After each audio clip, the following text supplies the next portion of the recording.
of WGN Sports. Holy cow! Yes!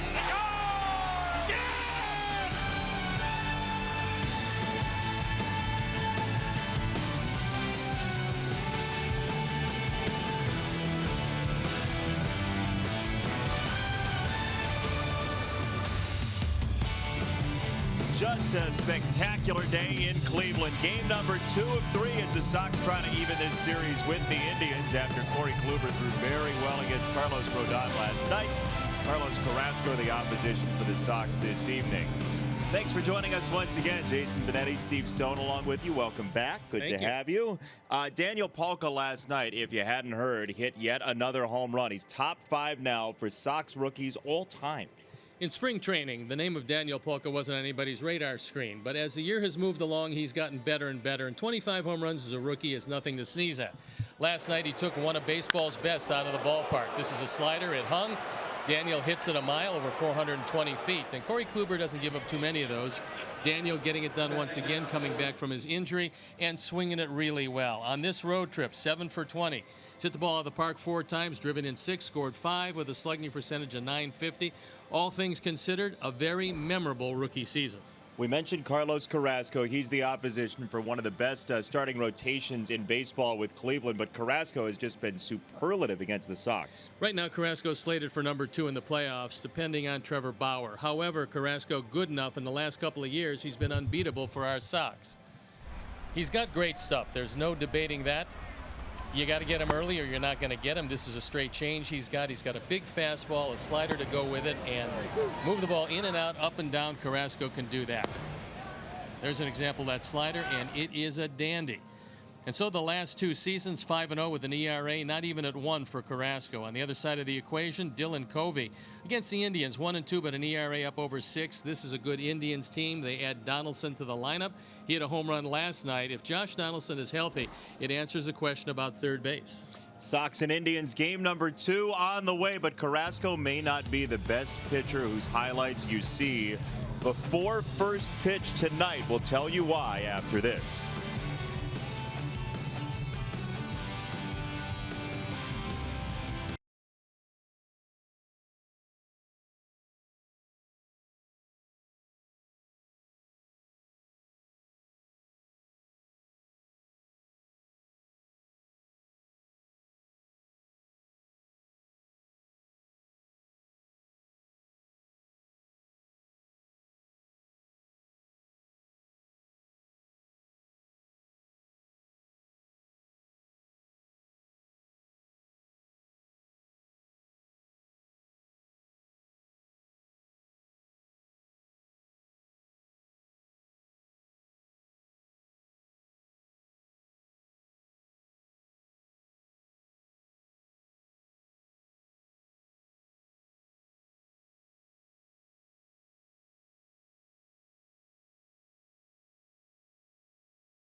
Game number 2, Sox and Indians. And don't forget, the Sox and Cubs play a 3-game Crosstown Cup Series Friday, Saturday, and Sunday. A big opportunity for the Sox to get in the way of the Cubs' playoff chances. And just announced today, first pitches, Matt Forte on Friday. Saturday, the twosome of Jabari Parker and Sister Mary Jo from Marian Catholic. And then Sunday, the actor LaRoyce Hawkins from Harvey throwing out the first pitch.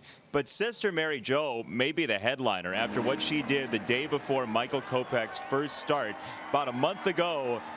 She has a softball background. She's got a little bit of a trick shot background as well as she did that little thing there, and then threw a curveball for a strike. So Sister Mary Jo was so good, she's got a return engagement to throw out the first pitch along with Jabari Parker on Saturday. Just 6 home games remaining, 3 against the Cubs and 3 against the Indians. This game 2 against Cleveland is coming up shortly. Carlos Carrasco against Dylan Covey on a lovely day here in Ohio.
Home Wi-Fi experience. Call or visit an Xfinity store today.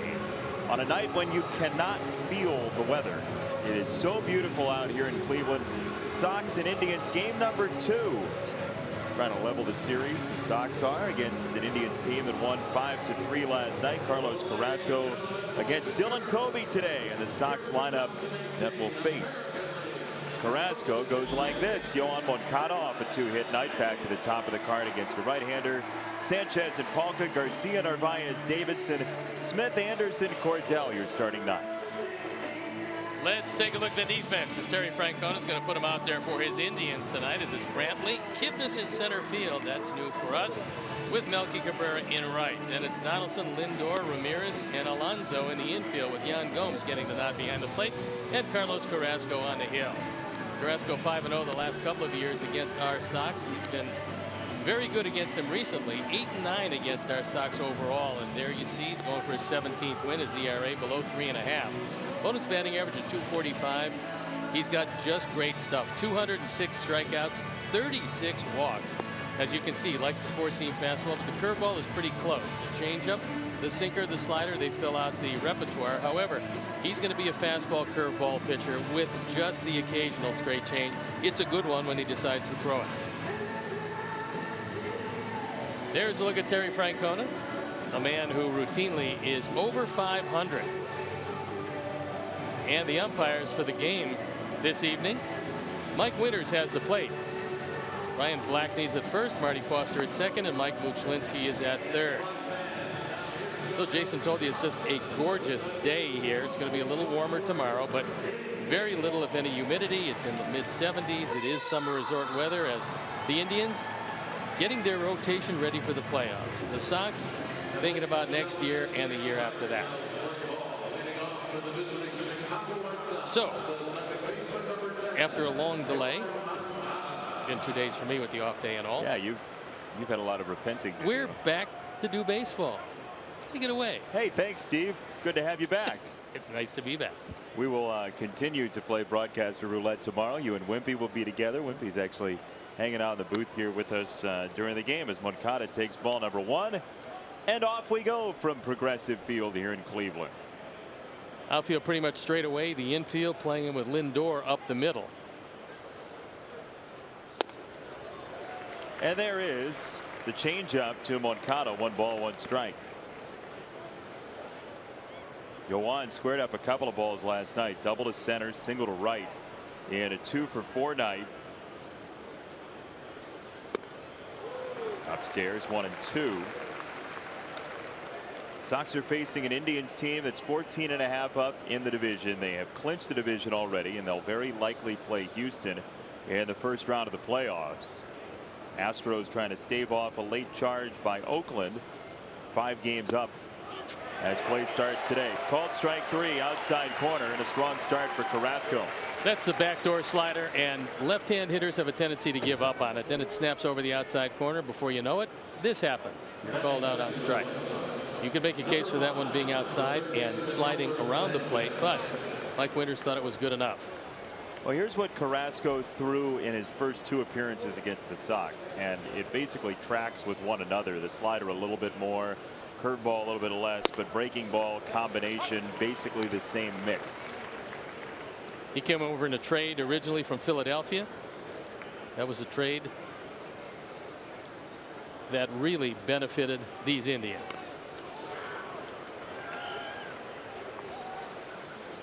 And you would have thought for different reasons when the trade was first made. It wasn't exactly clear that he was going to necessarily be the only jewel in that deal. Jason Donald came over, Lou Marson, Jason Knapp, who never made it to the majors, all in the Cliff Lee deal. They actually thought that Jason Knapp would be the guy. Strike 3, back-to-back punch outs, and Sanchez is gone, 2 away.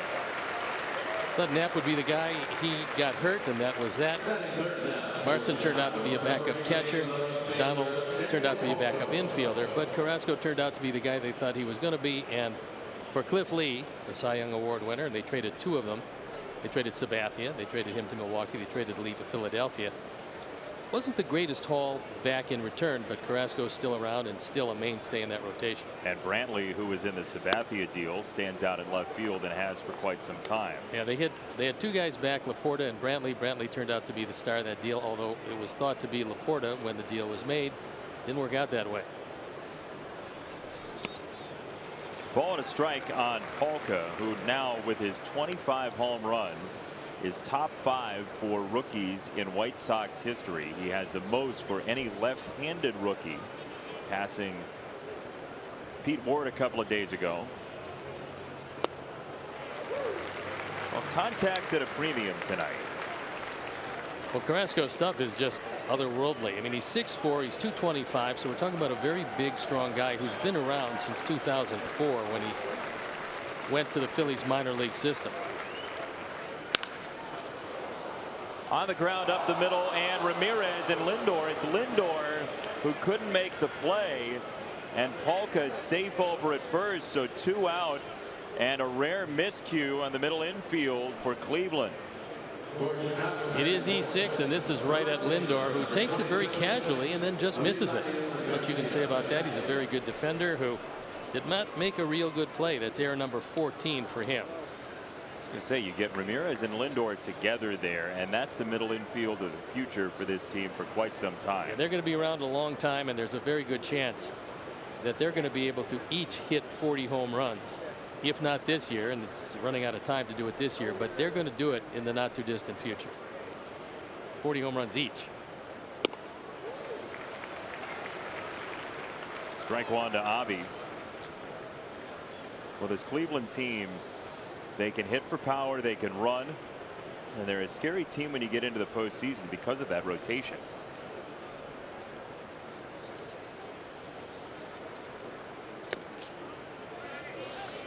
Well, it's a team that in many ways is built for the postseason because there isn't one way they beat you. There's some teams that have so much power that they just hit the ball out of the ballpark, and that's pretty much it. I think the Yankees can make a case for being that kind of team, although they will beat you with their pitching.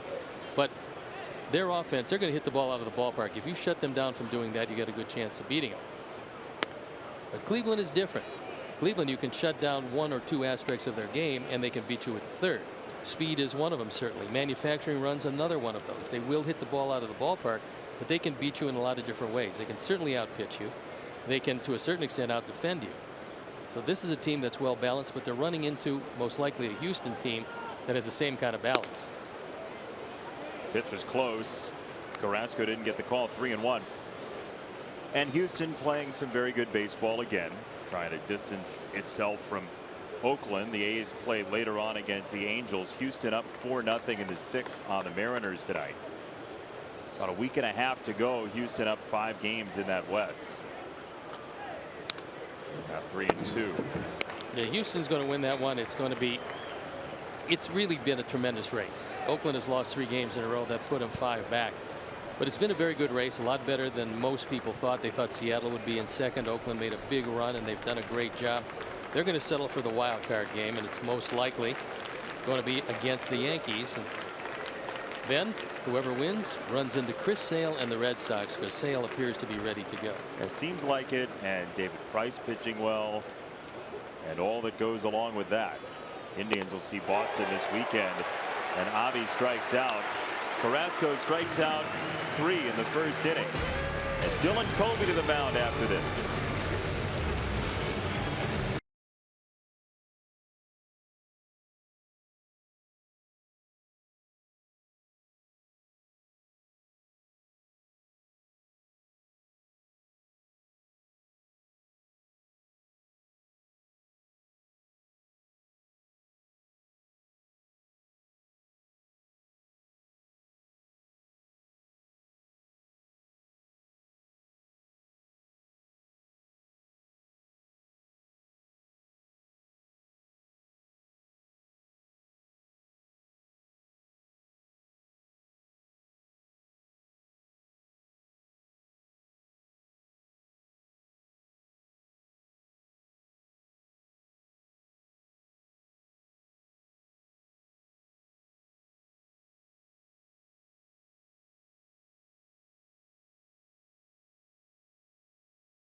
Field goes like this for Terry Francona, very similar to last night. You add Encarnacion, Lindor, Brantley, Ramirez, then Encarnacion, Donaldson, and Alonso. Melky, Jan Gomes, Jason Kipnis, your starting 9. And the defense is put out there by Ricky Renteria is going to be Daniel, Ryan, and Avisail in the outfield, with Yomer, Tim, Yuan, and Matt in the infield. Kevin Smith gets a nod behind the plate, and Dylan Covey on the hill. Hoping he can start it out well and get better from there. That hasn't been the case lately. Is his ERA up above 5.5, and he's 5-13. He's pitched in this ballpark a bunch this year. His second road start of the year came here. That was back on May the 28th on Memorial Day. Then June the 18th, he went 5 innings, gave up 4 earned runs. He's been hurt by some shaky defense in this park this year, as the Sox try to win here at Progressive Field for the first time in 2018. And with Dylan Covey, you know, sinker time. He's going to throw a bunch of them, and we'll know if it's on if he gets ground balls early. By early, I mean the first 2 innings. If he's throwing ground balls in the first 2, he should be okay. Into the glove, strike 3, 1 gone. How about strikeouts? Is that good enough? Strikeout is good enough. If he makes contact with that, he's grounding it to the left side anyway, as he throws a good running, moving fastball. Lindor gets barely a piece of it, sticks in the glove, and that's it for him. Indians have won 8 straight against our Sox in this ballpark, so it's been a dismal year this year, but it goes back to one game last year that they won. They've also won 20 of the last 25 between these two teams as the Tribe. There's a ground ball back to Covey. He redirects it to Davidson for out number 2. Head to the park and cheer on your White Sox one more time in 2018. Final homestand of this season is approaching. The Sox take on the Cubs and these Cleveland Indians from the 21st to the 26th. Get your tickets at whitesox.com today. Now, you're not going to do very well in a season series when you're hitting 188 in 14 games as the Sox are against Cleveland this year. Yes, you're hitting 188 and the team ERA is up over 5 against your respective opponents, so it's a little difficult to win some games. This strikes you as kind of a bad combination. Yeah, it is a baddie. 2 balls, no strikes on Jose Ramirez, who is, you could argue, an MVP candidate. He stands in part of a top 5 offense in Major League Baseball. Can run, can hit for power, can do just about everything. 38 home runs, 3rd most in baseball, behind Chris Davis of Oakland and JD Martinez of Boston. One of his big competitors, if he looks to his right, is going to be Francisco Lindor. He's having a great year. They could split a whole lot of votes between them. By the way, that's walk number 97 for Ramirez, 6th in baseball. So not only can he hit for power, not only can he run, but he's got a very good eye as well. There's really not much that he can't do, and he's actually a better second baseman than he is a third baseman. So now he's back at his natural position, and he swiped 33 bases. He's been caught just 6 times. Lindor on the other side has 23 steals, been caught 9 times. So he runs more often and he runs a little better than his shortstop counterpart. Sox did have a caught stealing of Lindor last night when he slid himself off the bag. Plate umpire Mike Winters might be having some trouble with the sinker of Dylan Covey. But Cleveland came into this series against the Sox this year having stolen 18 bags in 20 tries before the series started yesterday.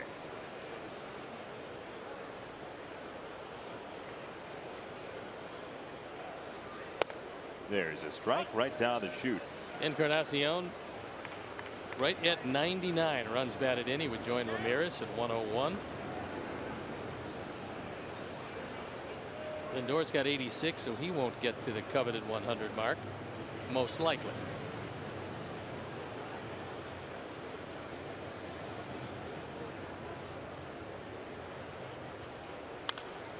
Tag foul, 1-2 on Encarnacion, who with his home run number 31 is in the top 20 in baseball as well. 3 guys 30+ home runs on this Cleveland team. And they give you the added dynamic of being pretty fast to go with all of that power. 202 home runs this year.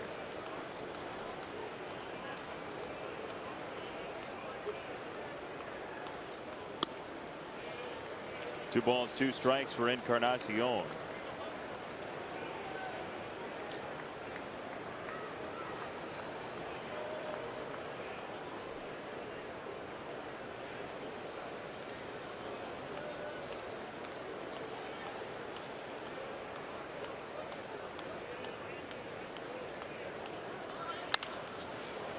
On the ground, right side and through. Moncada vacated his position with Ramirez on the move, and runners are at the corners for Cleveland here in the first.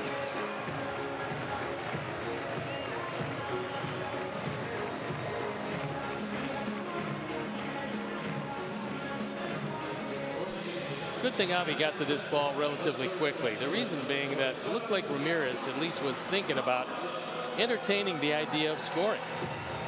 So as you can see the way they're lined up, with Moncada going to the bag, vacates the right side. Ramirez off to the races, thinking about perhaps scoring, but Avi gets the ball quickly. He's got a good arm. People know that. So he gets held up at third base, which is a good thing.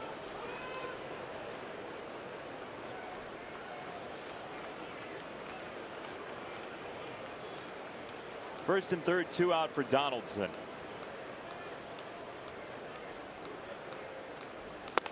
And it's up and in, ball number 1. Donaldson 0 for 2 yesterday. Sorry about that. If he can get enough at bats where they believe that he's pretty close to ready to go, this gives him another aspect to their ball club they have not had. That is some pretty big power from the third base position. And they had it with Ramirez there. However, with Kipnis doing what he's done, Ramirez probably better served to play second base these days than playing third.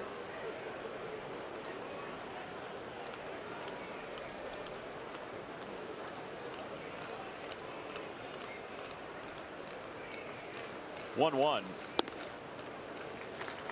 Called a little bit low. 2 balls, 1 strike on Donaldson.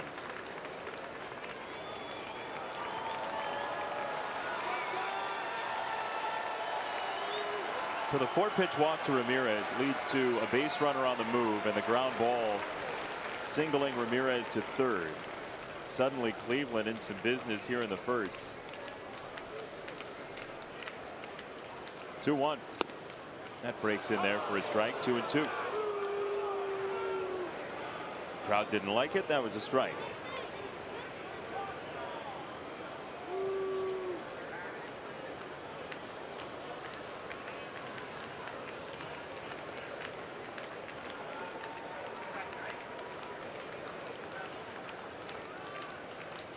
It's going to be a fastball away. Let's see if Donaldson goes that way. Caught a lot of the plate. However, it ends the inning. 1 counted at first, 2 stranded. To the second inning we go. Matt Davidson bats second when we come back, and wait till you see what he's done with his razor.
The second inning is brought to you by Dunkin' Donuts. America runs on Dunkin'.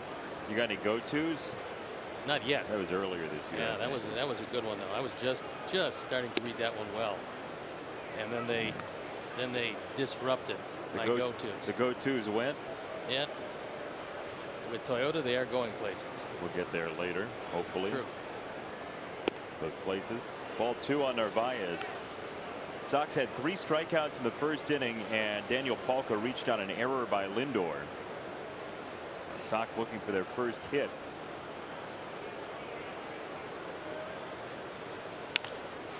Fouled away by Narvaez, who, when you look at wins above replacement, he is the second best catcher in the American League this year. He's nearly at 2 in that stat in WAR, according to Fangraphs, and that's overall offense, defense.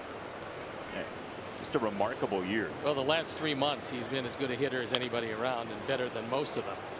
So whatever adjustments he made, they certainly worked very well, because not only hitting the baseball, but hitting it with authority. I mean, looking down there, seeing 8 home runs, the Omar that we saw the last year plus, he couldn't hit 8 home runs in a season. So it's been remarkable. And it's by far a career high in extra base hits with 23. 14 doubles, a triple, the 8 homers. And you see him about a week and a half before the season ends, DHing for the Sox and batting 5th. Yeah, pretty amazing the year he's had and the tremendous last 3 months. 3-2.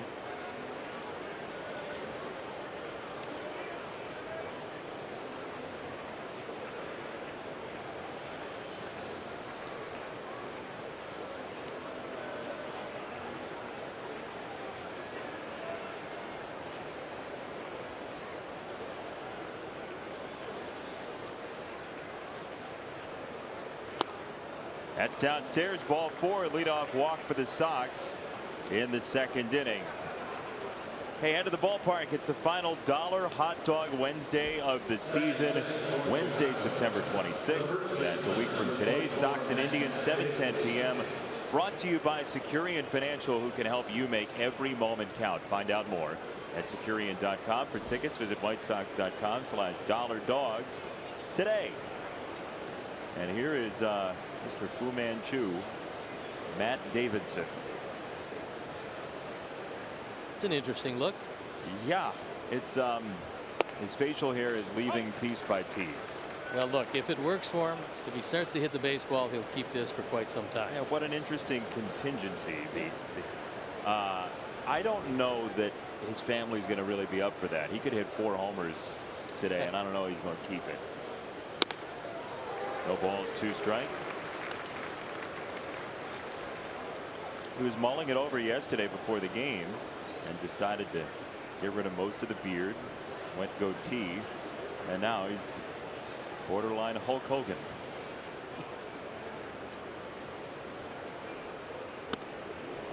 In 1 ball, 2 strikes. Maybe he watched Tombstone last night. This is Wyatt Earp. Or any of the Earps for that matter. Oh, wow.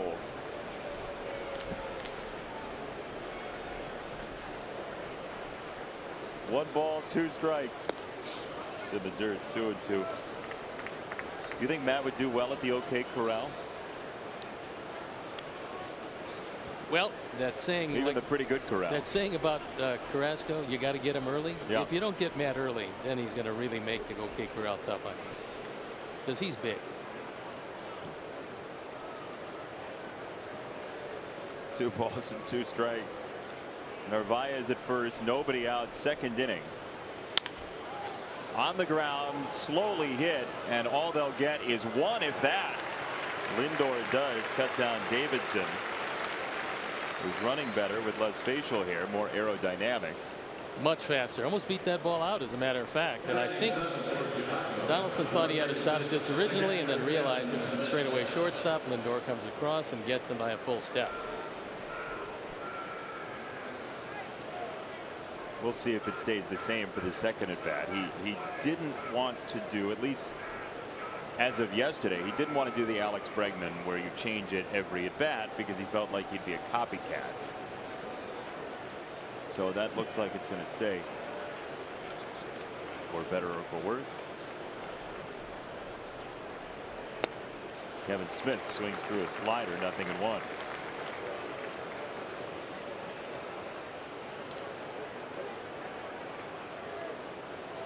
Kevin got a chance to go home.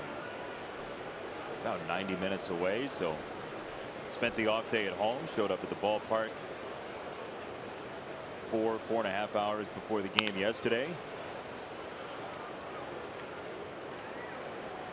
He said that you know, when you have a kid, people send you a lot of different things. You end up with just all sorts of boxes. And he said he spent like an hour the other day just breaking down boxes, which sounds like great fun in the middle of a baseball season.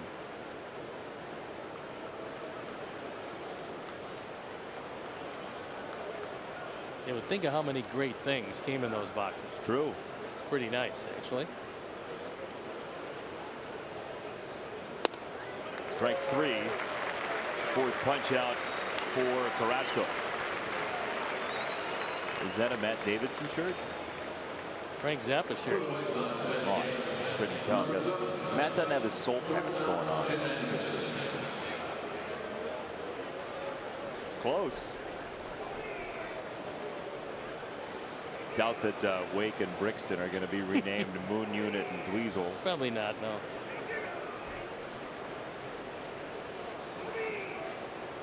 Two down for Tim Anderson, who's one home run shy of becoming the first 20 homer, 20 stolen base shortstop in Sox history.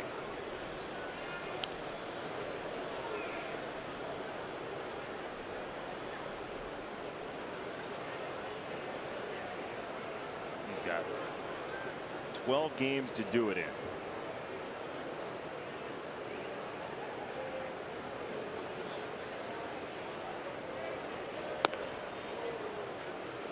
Well, Carrasco's had some hazy command here in the second inning, that's for sure. Well, hopefully the Sox can jump on him, because you're not going to get that many opportunities to do him some damage. His stuff is just too good.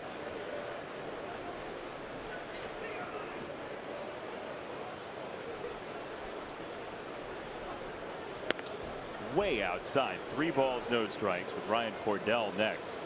Well, he's averaged just a little over 1 walk per start. So on the verge of his second walk in the early going is not a good sign for him or Terry Francona. Terry, of course, doesn't mind going to the bullpen, just doesn't want to go to it this early.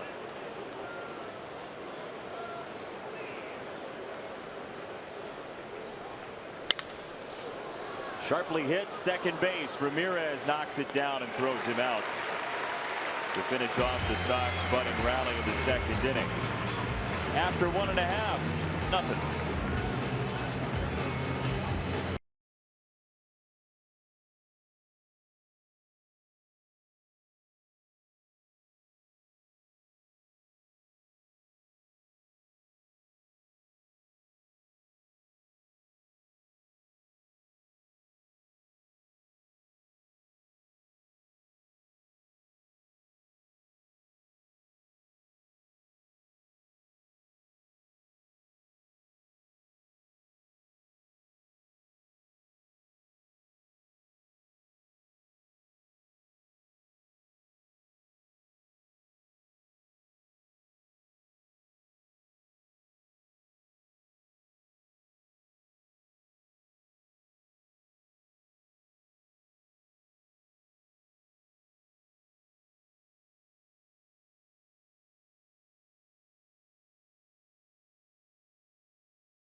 Fans, check out the White Sox blog at WGNTV.com, presented by Nationwide's Jeff Vukovich. Go to jeffvuk.com or follow him on social media, because Nationwide is on your side.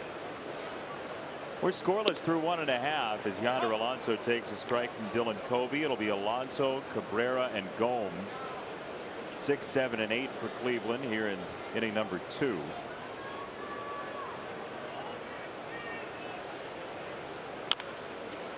tapper foul. So Dylan Covey trying to make his way through the first time through the order. We have seen varying degrees of success early in games when he's been a starter. Last time out we saw him at Kansas City. He went 1-2-3 in the first, then faced the minimum in the second, but the third inning was the one that tripped him up.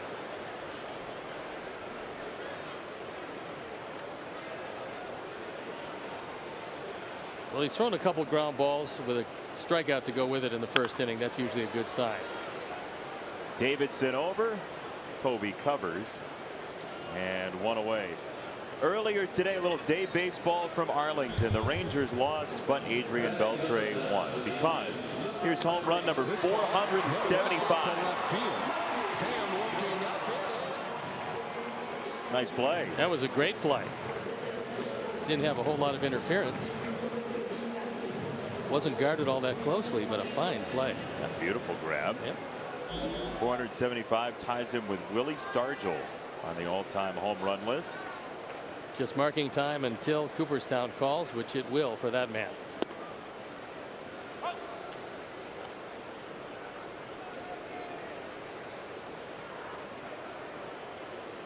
So Willie Stargell, Stan Musial, and Adrian Beltre all at 475, tied for 30th all time on the home run list.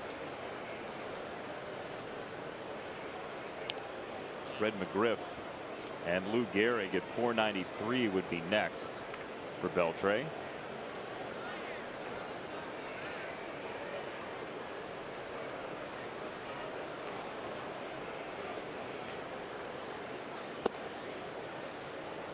Ball and 2 strikes on Melky Cabrera, who was 1 for 4 with an RBI double last night.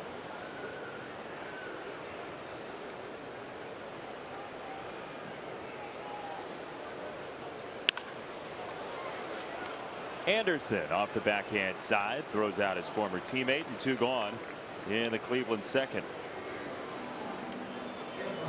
Melky didn't have a spring training. Normally he's a better hitter from the right side. This year no exception. 110 points better as a right-hand hitter, but left-handed he has more power. And the Indians were so banged up in the outfield that Melky came over, got his opportunity. They let him go, and still the injuries kept coming in the outfield, so they got him back, and now he's playing just about every day. And that's a good sign. That's 4 ground balls in the early going for Covey.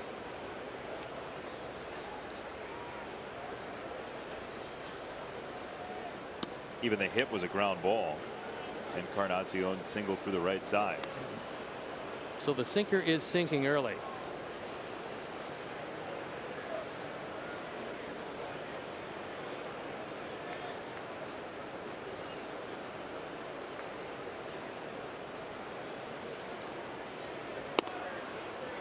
Close pitch, 2-0. Well, Dylan's been in and out of the bullpen this year. He's been up and back from AAA once as well. His first start came in a doubleheader in Kansas City.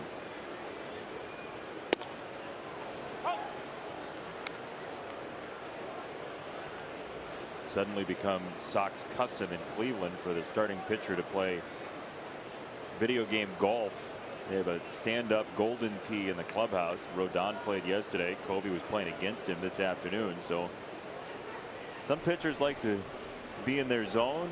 Others like to tee it off for 9. It's personal preference. Whatever you feel like, whatever you feel like is going to get you the luck for the night, that's pretty much what you do. And if you have a particularly good game, you try to do it again and again. Although it's going to be a little difficult with that game here in Cleveland to move it with you from place to place. Yeah, tough to pack on the plane. The large stand-up golden tee game. But what we've seen this year with the Sox and the boombox, they'll try to get anything on a plane. Beginning of the year, Hector Santiago had this huge boombox that it took like 4 guys to drag on the plane through the aisle. So you never know. Yeah, fortunately it wasn't all that loud though.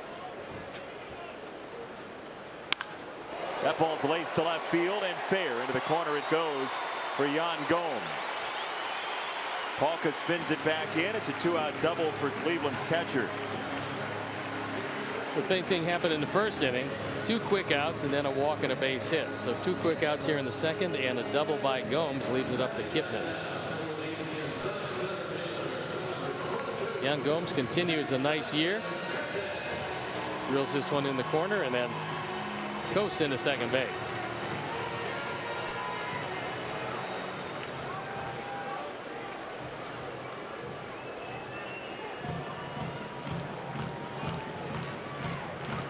So Jason Kipnis, who had the rare lefty home run last night against Carlos Rodon. That doesn't happen too much against Carlos.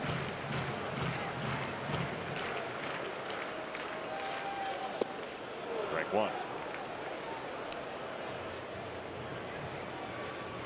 Indians didn't feel it was fair to Kipnis, who's been here through good times and bad. He's been here for a long time. They didn't think it was fair just to take him off second base and then just not play him. So the spot was center field. They asked him if he'd like to give it a shot. He said yes, and that's where he's playing. They want to see what he can do out there. Well, he came in on a ball yesterday that was over his head, and there will be some growing pains, but he's got a week and a half until they get to the playoffs. Then we'll see what they do once they get there. And they'll make the evaluation to see if he can actually play there in the playoffs. It would be quite a gamble if he did, however. They do have Allen, and Allen can go get him in center field. So if they feel they have enough pitching and enough offense to get there, they might opt for the defense in a position where defense is essential, especially when you've got guys with limited range on the corners. I mean, Brantley's not as fast as he used to be, and you got Melky and Wright if he's going to be the guy for you. They need to have somewhat of a burner in center field. Especially with the margin of error against the teams they're going to see in the American League. You can't be giving up base hits that you have no business giving up. Ball and 2 strikes to Kipnis, who's hit Covey well in the past at 5 for 10.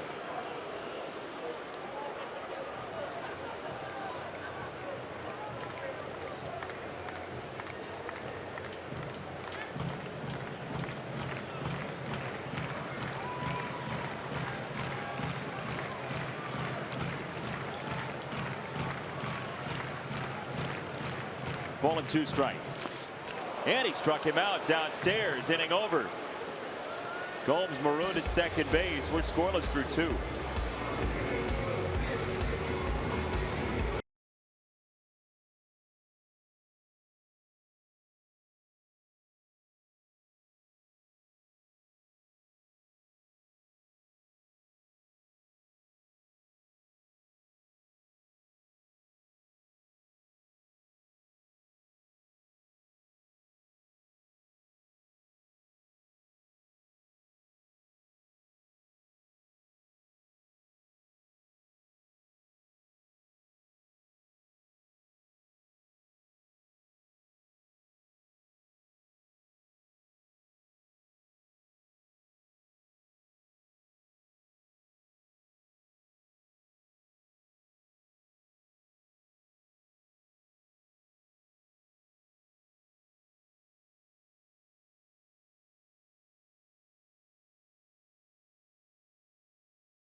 $7,999 to 300 texter is going to win a $30 gift card. Subway.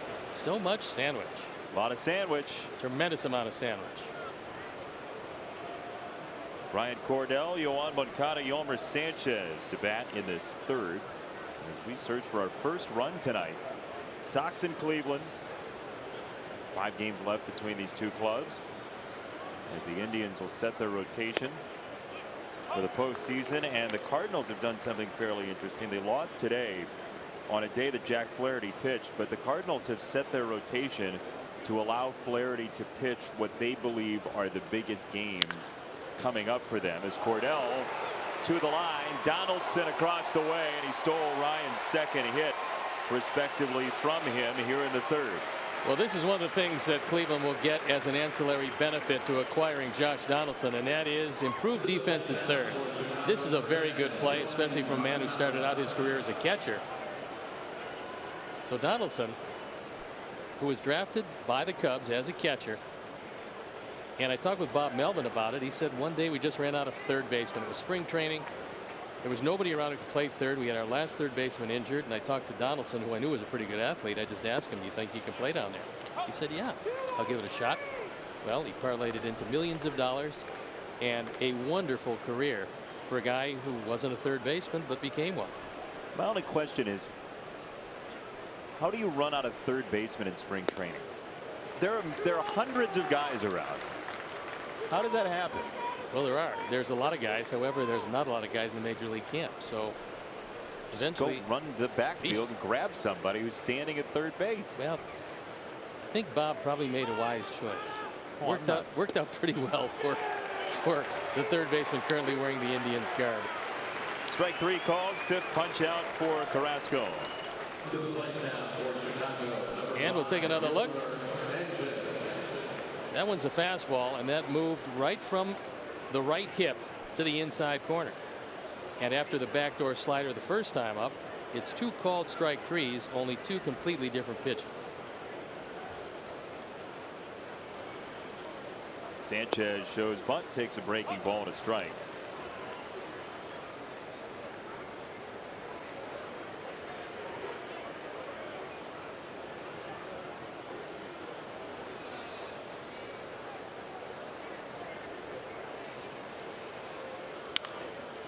Carrasco kind of feels like he's got erratic no-hitter stuff. Like one of those days when he could walk four but not get hit very much. His stuff is usually really good. And I think more times than not he goes out there at least with the comfort of knowing that with that stuff you're always on the precipice of throwing a gem. Until that. Yeah.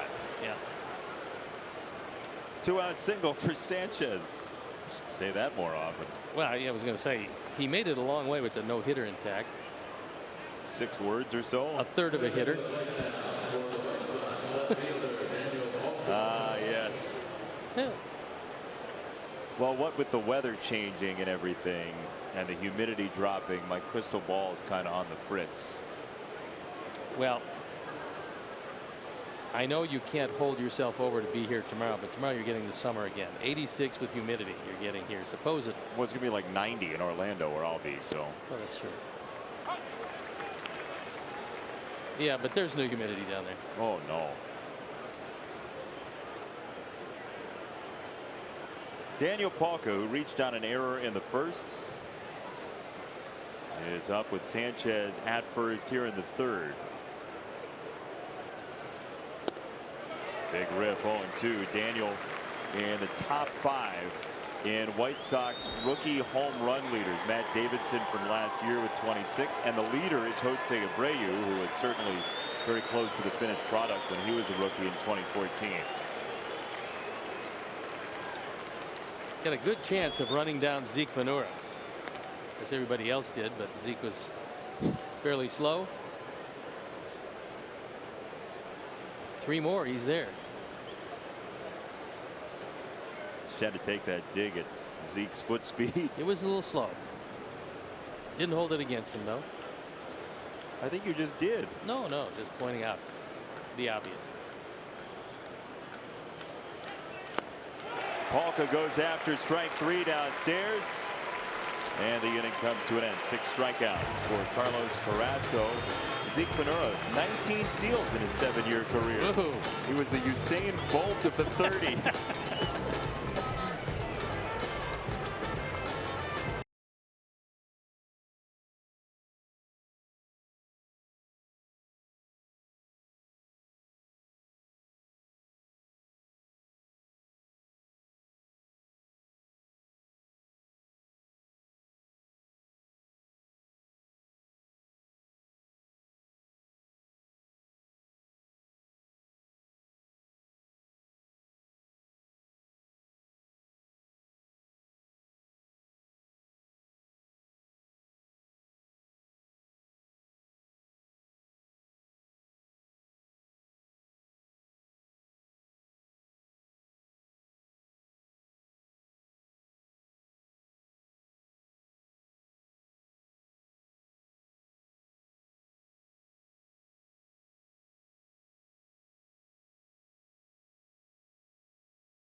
Sponsored by UI Health, providing expert care for you and your family. UI Health, changing medicine for good. Learn more at uihealth.care.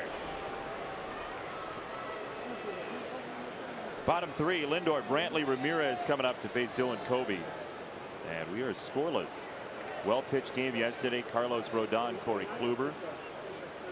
And tonight, Covey versus Carrasco. As Lindor went up aggressively. Cleveland was very aggressive last night. First pitch swinging quite often against Carlos Rodon. We'll see if they take that tack second time through against Covey.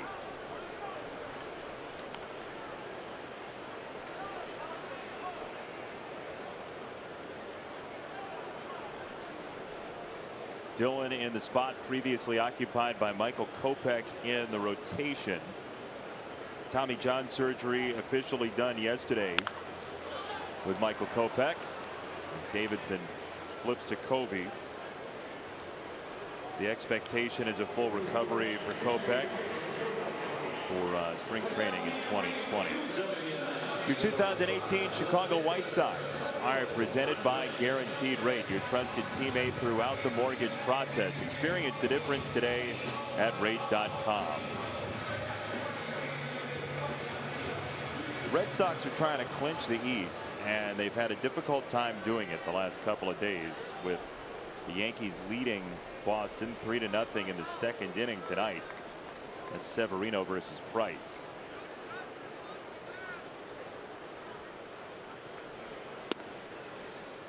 Strike one to Brantley.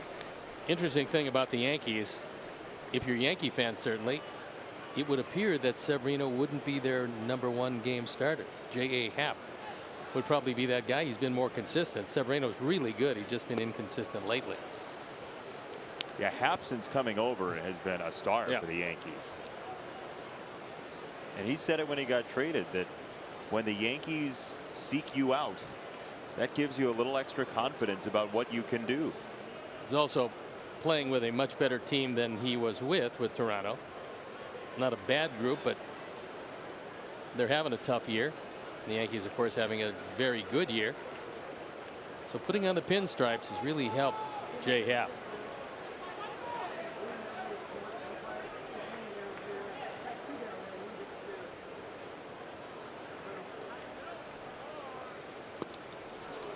That's strike three. It gets away from Kevin, though. Long throw, not in time.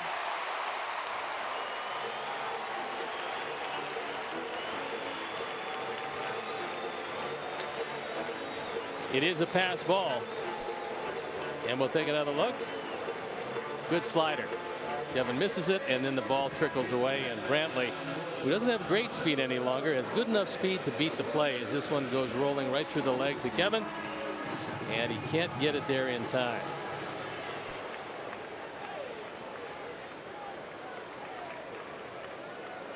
So now you get Brantley on and Ramirez up. You'd much rather have Ramirez be up with nobody on as much as you can in a series, because at some point you keep giving him chances to drive people in with extra base hits. He's going to do it.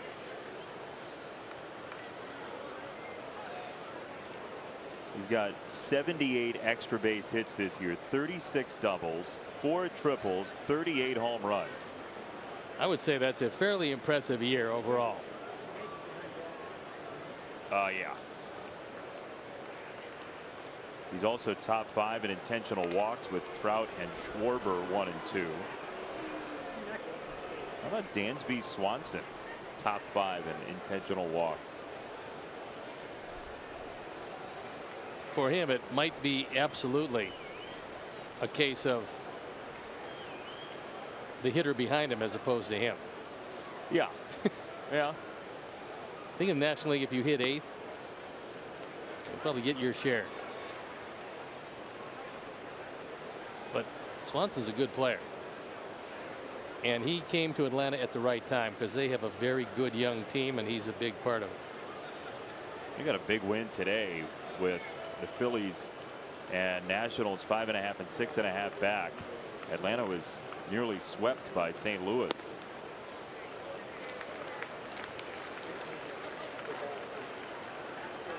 Philadelphia leading the Mets 4-0 in the fifth tonight.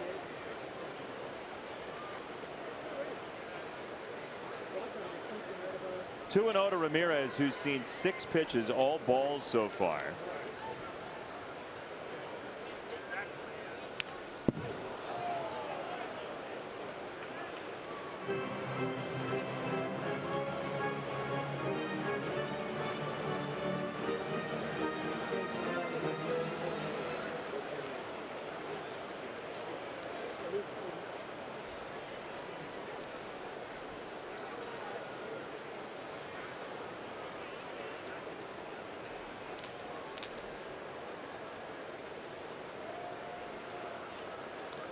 Two balls and a strike.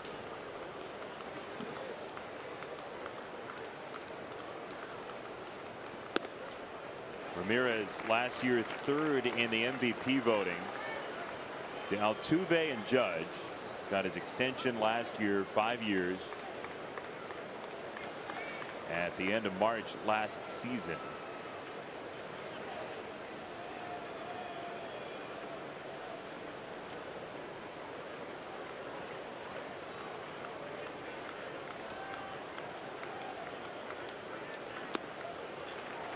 Ball 4. So the pass ball opens the door to a possible big inning, and it's up to Encarnacion, as the Sox would love a double play here. And now everybody coming in to have a word with Dylan Covey.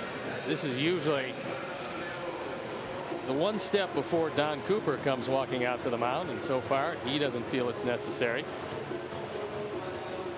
But what Kevin Smith is talking about is just concentrating on throwing a ground ball. Encarnacion does not run very well. If you throw a ground ball, he is going to ground into a double play, assuming it's at somebody. So Encarnacion this year is grounded into 13 double plays. It puts him tied for the team lead with Michael Brantley.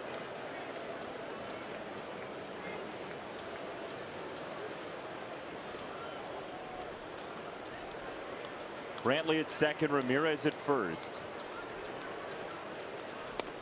And ball 1 from Dylan.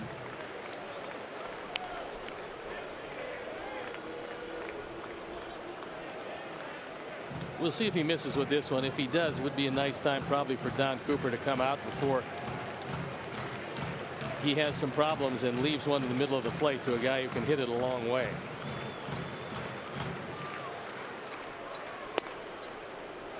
That was real close. He's not gotten that low strike tonight. No, not at all, which for a sinker baller is not a good thing. Mike Winters does not want to call the low pitch, and it probably had a little piece of the bottom part of the zone.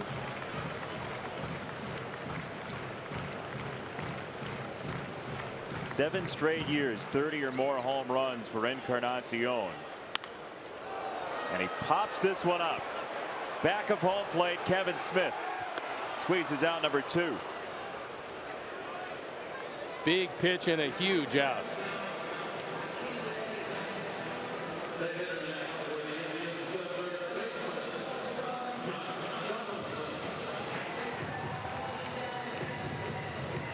Two down for Donaldson. And with one more good pitch, Covey can send us to the 4th scoreless.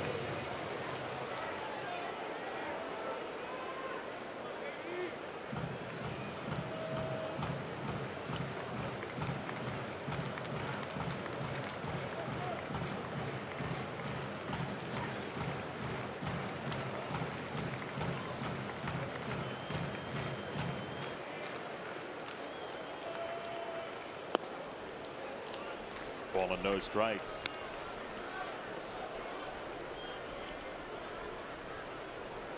.50 pitches so far, with a few more strikes than balls. Half and half first pitches, 7 and 7 strikes and balls. 14 batters so far. There's a strike, 1-1. A little bit of an extension of the plate. That one could have gone either way. That one went Dylan's way.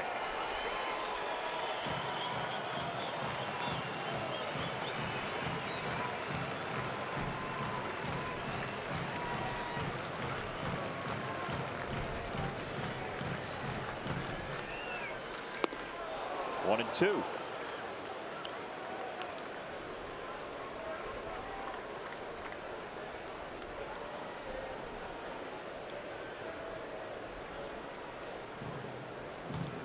So Donaldson, who came over just before the playoff roster deadline, right before the first day of September, off the DL now and healthy, integrating into this team with 2 on, 2 out. He takes ball 2.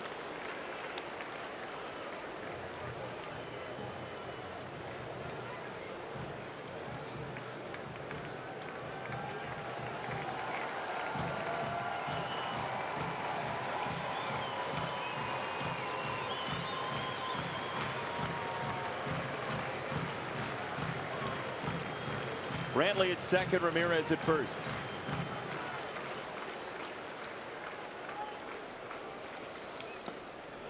And the dirt, 3-2.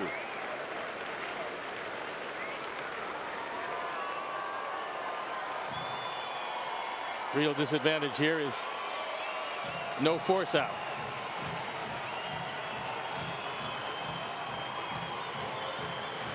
Yonder Alonso next. Rather save him for the 4th inning.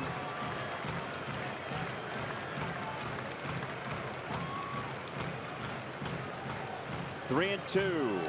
In the dirt, bouncing away. Runners were going. Brantley does not decide to try to come home. And they're loaded for Alonso. That ball hit so far in front of home plate. Kevin Smith had no chance whatsoever. Fortunately, runners advance anyway. This one hits off the right shoulder well in front of the plate, and the bases are loaded with Indians.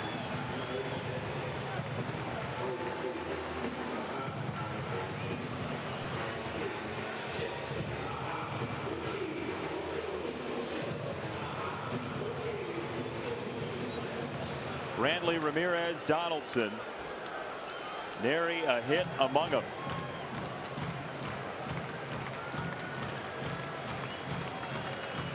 With 2 out, Dylan Covey hits on strike 1, a high strike 1.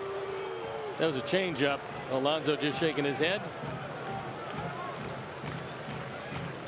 And he's in a hole.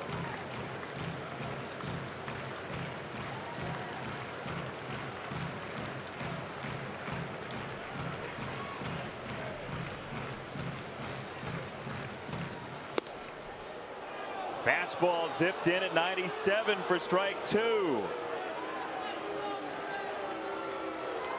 The crowd, in its own way, says, "We're in your corner yonder."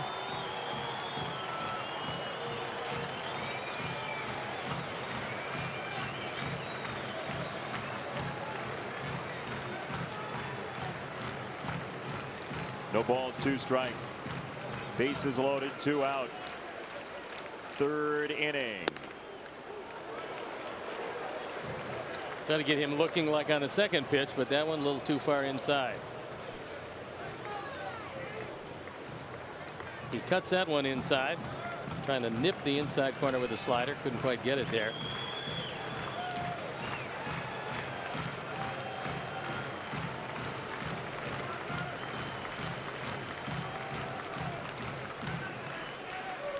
He struck him out downstairs. 4th strikeout for Covey. Bases left loaded for Cleveland.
Progressive Field in Cleveland. Thanks for joining us. He's Steve Stone. I'm Jason Benetti.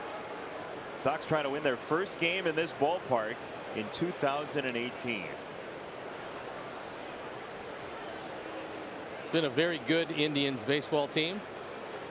Sox having a whole lot of trouble with them. Wellington Castillo talking with Dylan Covey about probably a way to harness his control a bit better.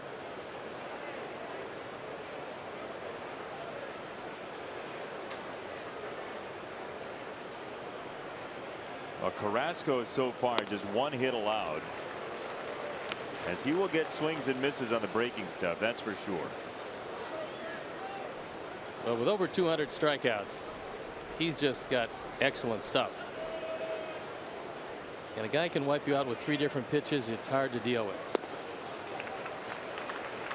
1 and 2. You take a look at his whiff percentage on sliders this year. He throws a lot of curveballs too, but 55% of his sliders end up in swings and misses. That's top 5 in baseball. And in order to do that, you've got to make them look like strikes. More times than not, they're going to swing at it. It's going to be out of the zone, but to the hitter's eye, it looks like a strike and then just disappears. Carrasco does have one of those. To left field, Brantley for round number 1. Here's your Sox math question for tonight. Hashtag Sox math. First correct answer wins a prize from the road.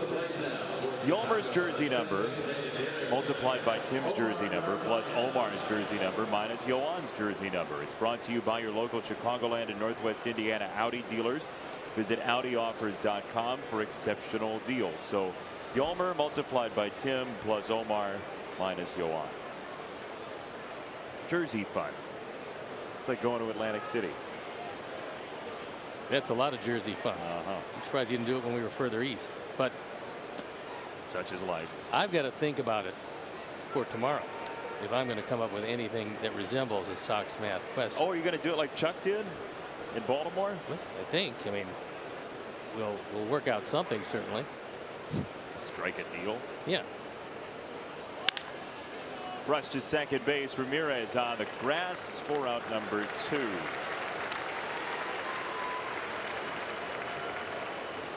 Approaching the plate now for the White Sox, first baseman Matt Davidson. The 2 out for Davidson, who bounced out to shortstop in the second inning.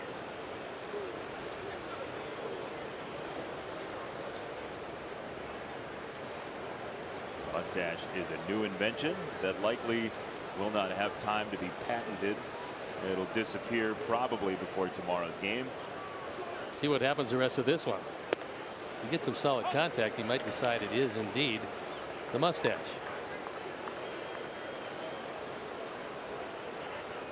Are you going to tell me that baseball players are superstitious? Ooh, just a touch, yes. You really are going to claim that? Yeah.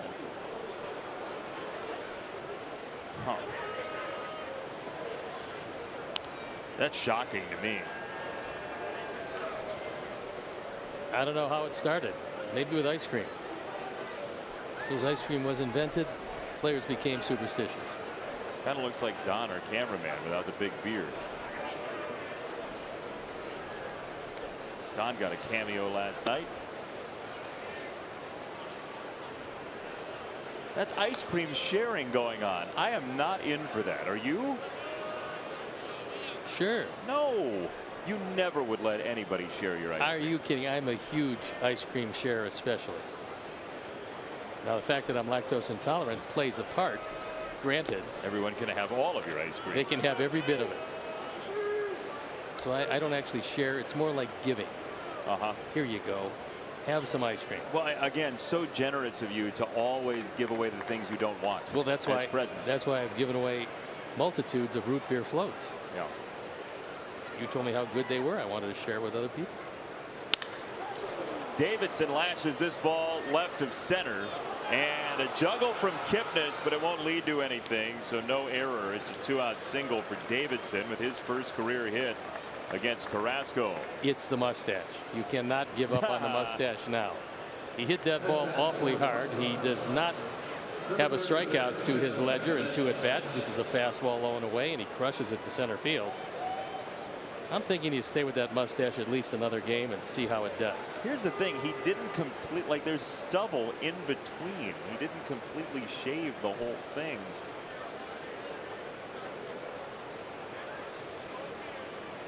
I think it's a good look.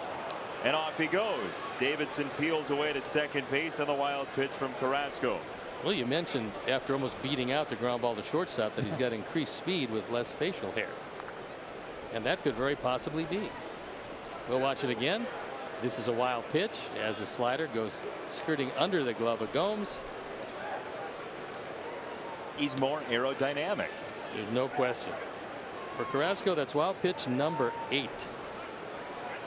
Bauer has the most on the club. He's got 12 of those.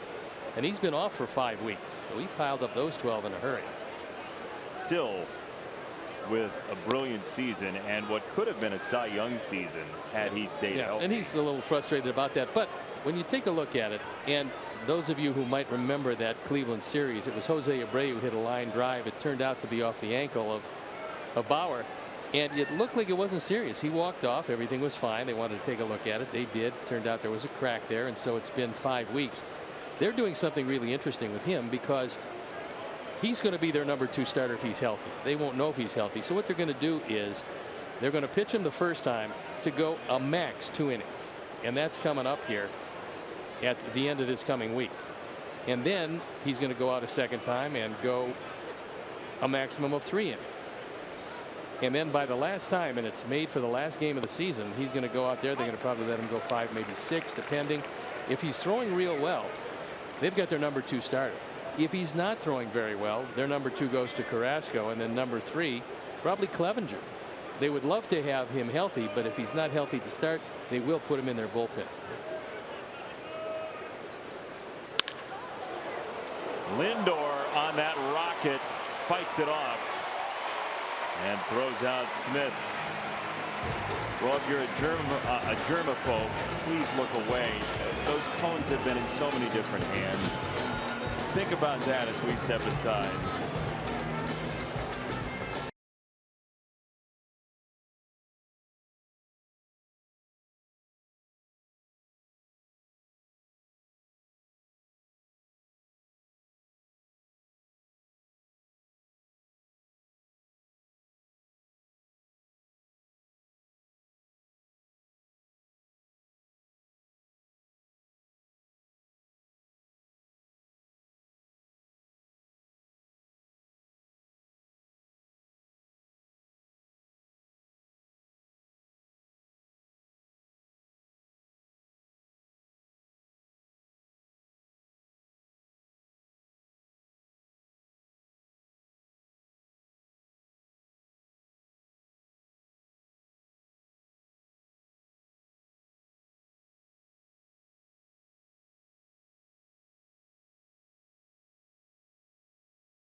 White Sox debit card only available at your local Wintrust Community Bank.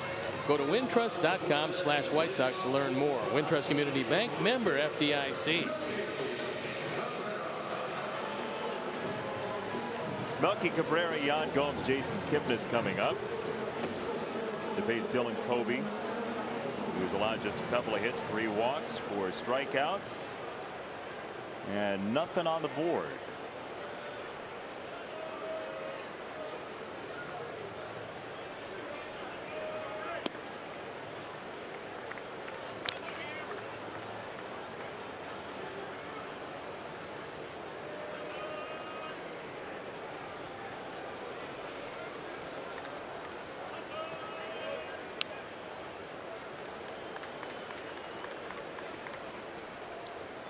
I have a question for you.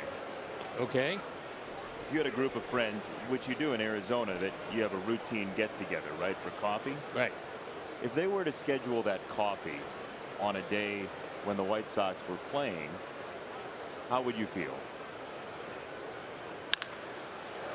Second base, Moncada for out number 1. Well, they do schedule the coffee on. But like during a game. During the game. Yeah, how would you feel? I would feel great. If they sent you an email and said, can you come to coffee? I would say no. You'd feel fine that they scheduled it in front of you, but it was in the middle of absolutely a Sox game. I want my friends to be really happy. You do? Yeah. Well then, to all my friends who scheduled card night tonight. Hi, friends. You can understand that. Evidently Steve's on your side. Yeah, I am. Best of luck to them. Strike 1 to Jan Gomes.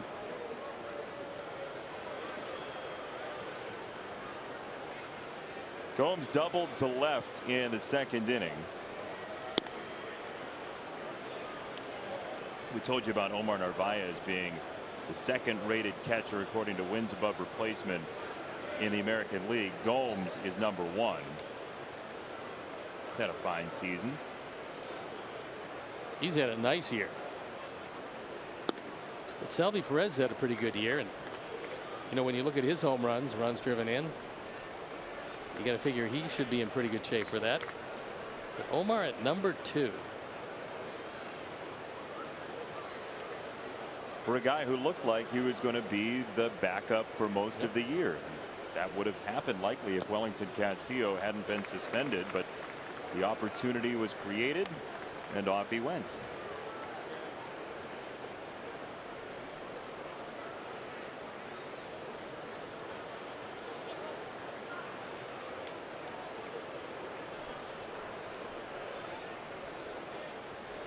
Three one. Fouled away. 3-2.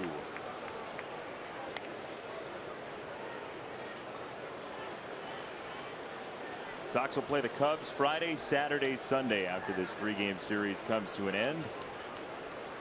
Big games with the Cubs still trying to hold off Milwaukee in the NL Central. Should be wildly entertaining. Milwaukee 3.5 games back coming into play today.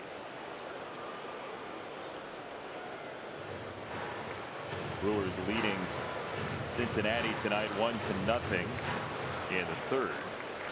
And the Cubs later on at Arizona.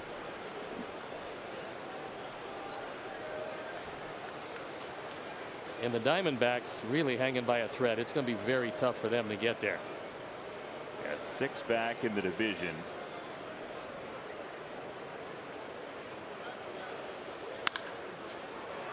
To third and Yolmer across the diamond. That goes low. 2 down, and here's your Sox math answer brought to you by Audi. Your winner, Mike Ganella. Yolmer is 5. Tim is 7. 35 plus 38 is 73. Omar's number minus 10. 63. Mike Ganella. Congratulations. You win a prize from the road. It could be Tom Pachorik's leftover barbecue from tonight. It could have been until he just threw it away. So. Oh, no. It still might be. Oh no. That was the right amount of despair. Yeah. There is. There's Wimpy, who will. He's getting himself in shape to work tomorrow night. That's his biggest fan right there. He can't work. He cannot work 2 days in a row. Got to have that day off in between. He's like a reliever coming back from injury. Exactly day right. on, day off. Yeah, it's too soon to bring him back day after day.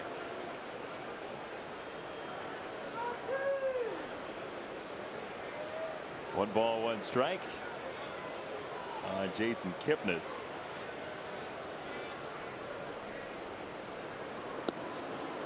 He swings through a breaking ball. So Covey using the off-speed stuff, the breaking stuff to some success tonight. He's changing speeds on it, which is good. Normally on the slider you have just one speed of that. He's actually changing speed on the breaking ball. He's had a lot of these Indians well out in front when they weren't pounding it into the ground, which they've done with regularity.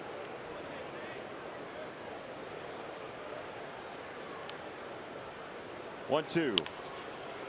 On the ground, back to the mound. Kobe for Davidson to retire the side.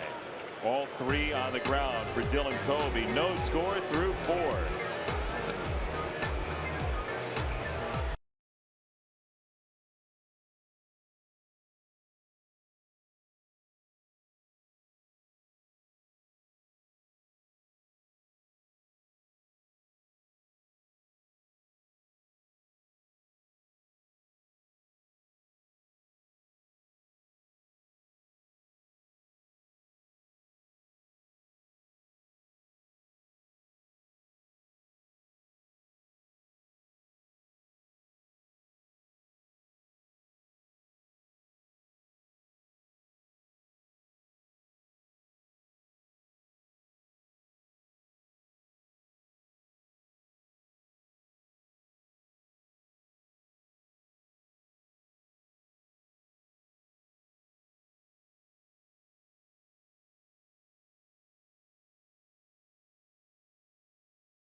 No score. Top 5. Anderson, Cordell, and Moncada coming up against Carlos Carrasco, who's allowed 2 singles and 1 walk to go along with 6 strikeouts tonight.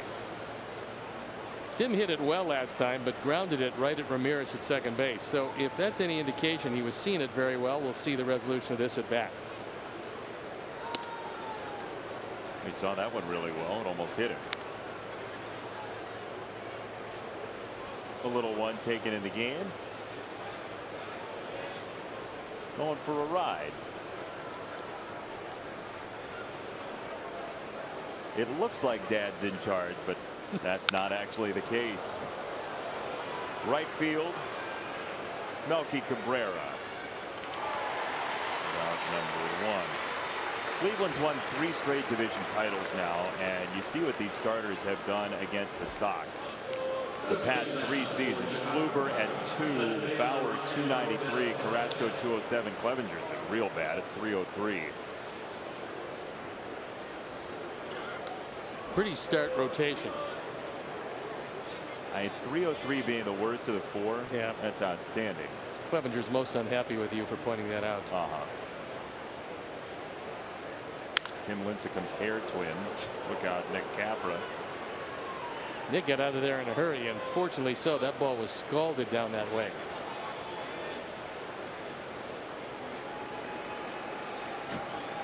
A tip of the cap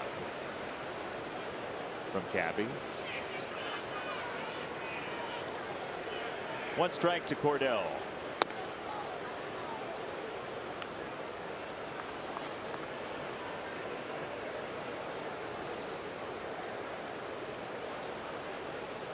Ryan Cordell, that first home run and first major league hit all in one in Baltimore.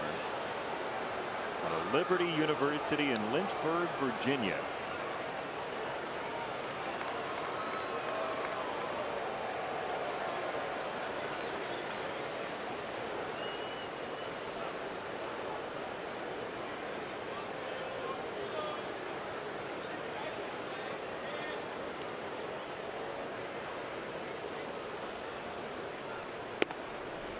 Off the plate outside, 2-2.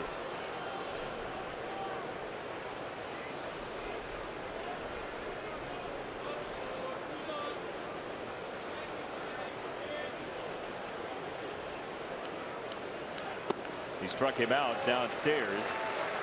Strikeout number 7.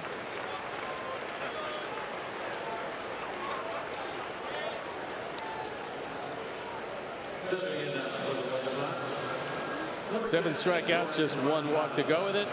That's the change. Ryan swings over the top and then hustles to first base, seeing that Gomes has dropped it.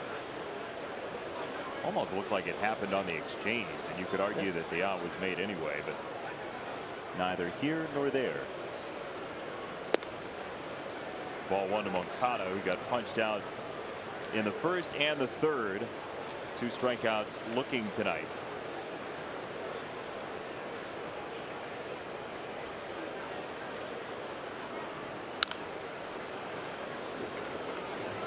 Hey, there's still a few select upcoming games to take advantage of Bleachers and Brews. Get 1 bleacher seat and 2 beers for just $22. You got to be 21 and over with a valid ID. Bleachers and Brews presented by Budweiser.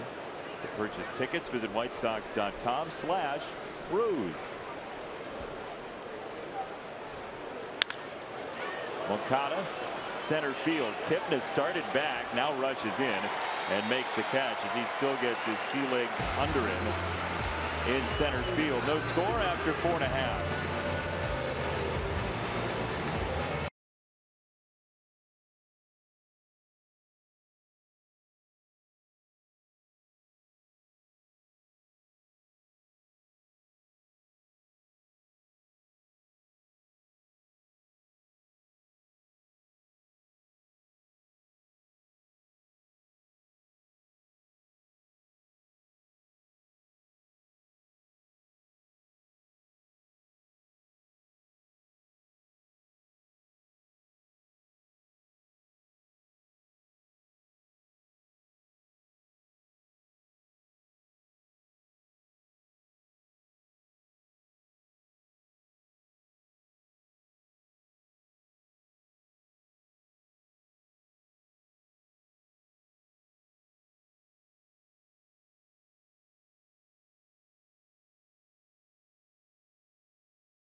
To serve, and it is the Indians. That game tomorrow, the finale of the road trip, the finale of the series, and then the Cubs will come across town for a 3-game series starting on Friday at 3:10.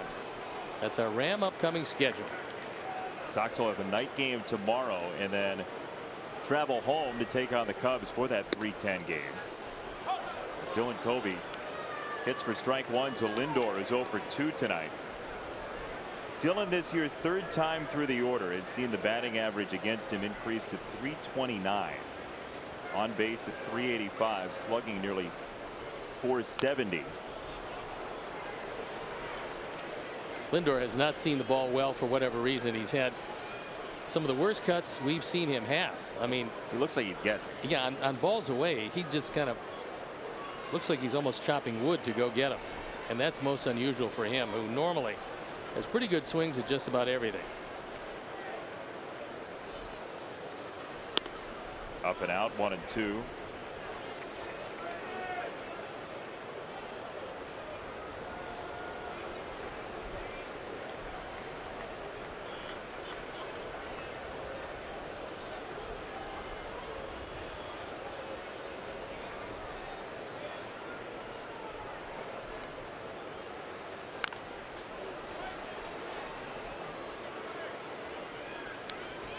Cleveland with 2 hits so far tonight, 4 combined hits here in the bottom of the 5th. Encarnacion a single, Gomes a double.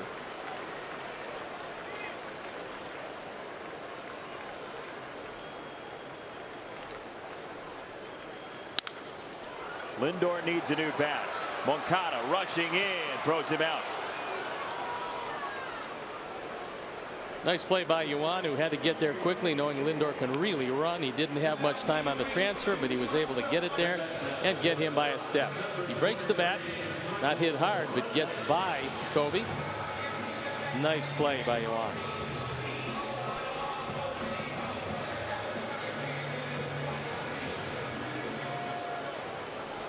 One out for Brantley, who reached on a pass ball in the third off a strikeout from Kobe. Brantley is so good to the opposite field, so good when you pitch him away, as it takes ball one.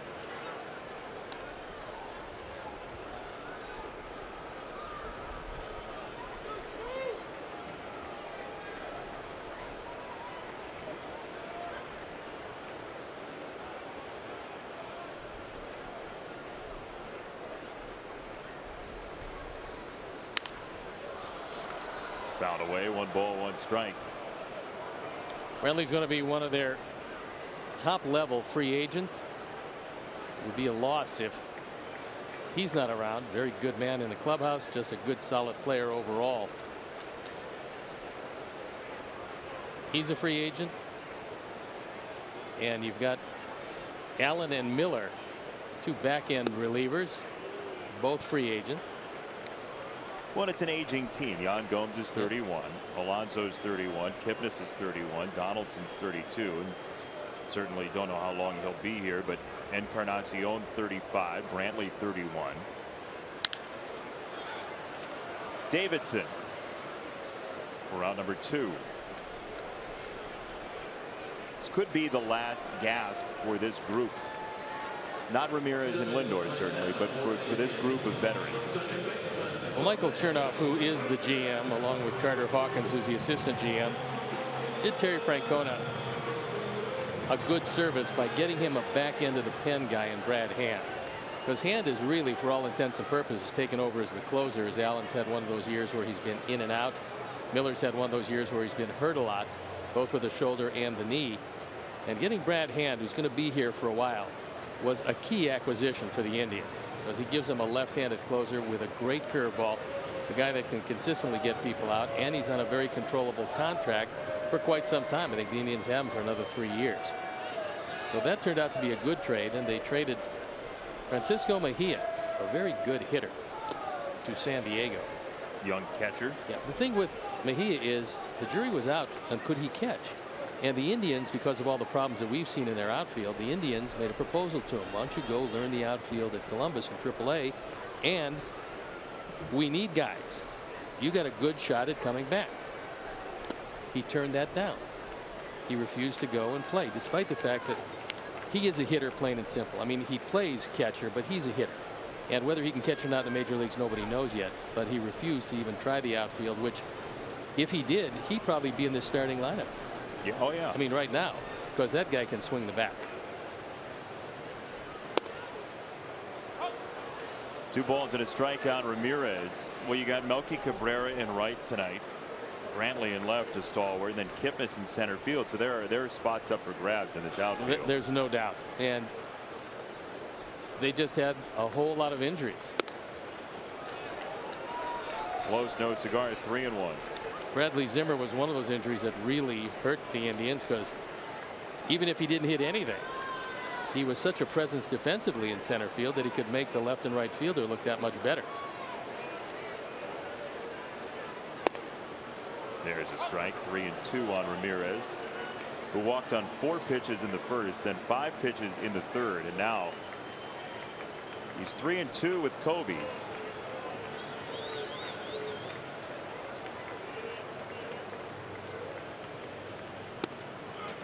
Called strike 3, top of the zone.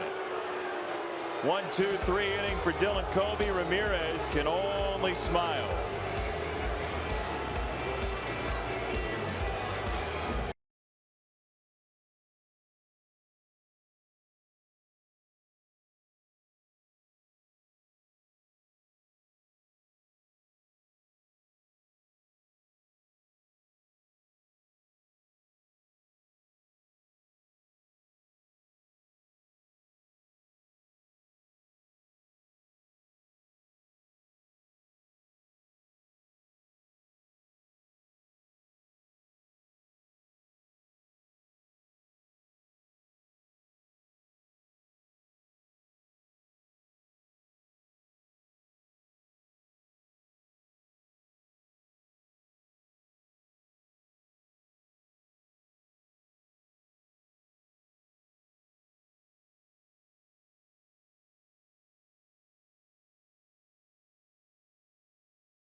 True Chicago fans.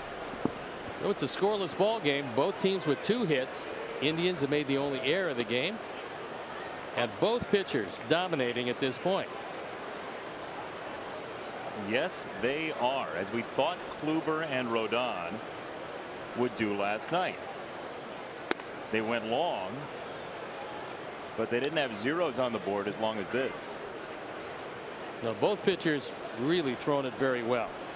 Encarnacion single, Gomes double. That's the only 2 hits for our Sox. Sanchez with a single, Davidson with a single, the only 2 hits. Whether those 2 hits for us and for them, it's Encarnacion and Gomes. So things going very well for the pitching.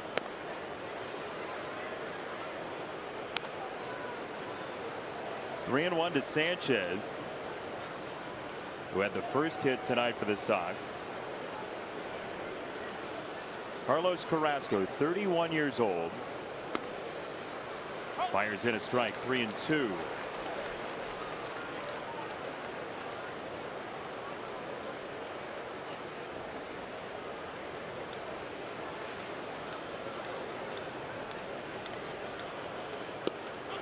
Called strike 3. He pumped it into the inside corner. He went outside in for out number 1 in the 6th. Good moving fastball, and as we've seen many times, Yolmer gives up on it. When you get that kind of movement, you throw it right at the right hip of the left-hand hitter, and more times than not, he's going to think it's inside, only to get rung up. 2 good pitches to come back from 3 and 1. Here's Daniel Palka, who homered last night, his 25th. And if you're wondering where his home runs come from, he has very good opposite field power. You see, middle away is a danger zone.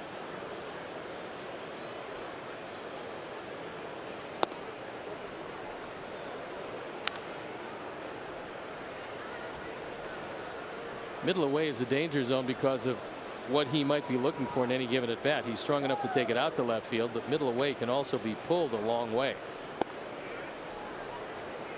Daniel's strong enough to hit it out anywhere at any time. He came very close to hitting the warehouse in Baltimore, which is not something that happens terribly often. Nope.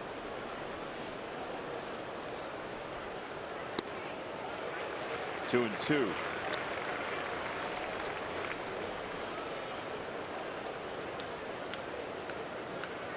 Sox with the most strikeouts by batters in the majors this year, with 1,458 coming into tonight. Now 1,466. Palka hits it well. Center field. Kipnis has no play. It's gone. Another Palk smash. Number 26. 26 and 62 on the power numbers, and that one he just reached out, looked like he just tapped it. In the meantime, you watch Kipnis go back to the wall. He only looked up. That was all he could do, and that ball was gone. Low fastball. He reaches down, doesn't seem to get a whole lot of it, but gets most of it and takes it out of the park. How strong is that guy? It's crazy. This was a long way back there.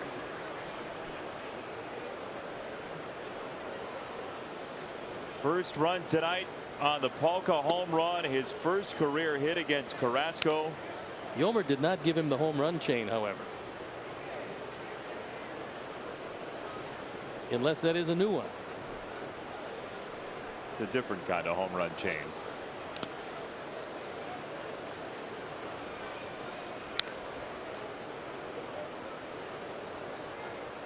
Well, that low portion of the zone has got a new friend. See where the home runs come from. That was a rare home run down from Daniel Palka. Just an explosive bat, Daniel Palka.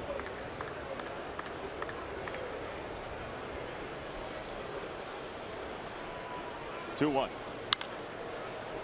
Hit foul. 2 and 2.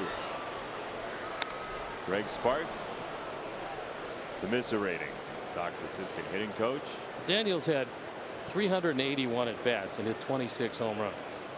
381 at bats. That's pretty good. Yeah. He didn't join the team until late April.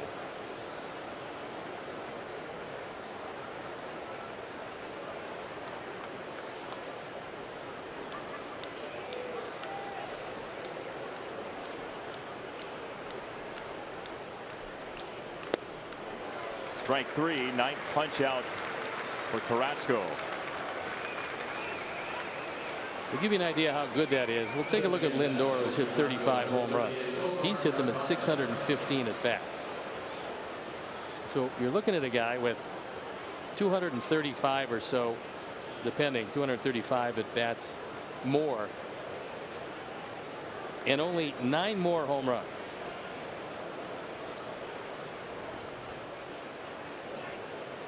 Yeah, Daniel Palka's had a completely off the radar rookie season.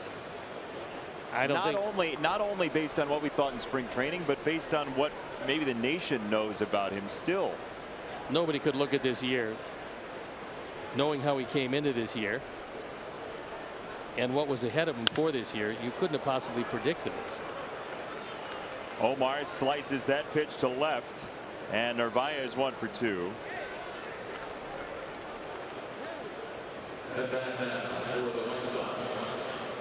Time now for the I.Dot Safe Play, reminding you that safe driving habits really are a matter of life and death. And this is an inside out swing. He finds a little hole on the left side of the infield and turns into gold. Visit lifeordeathillinois.com.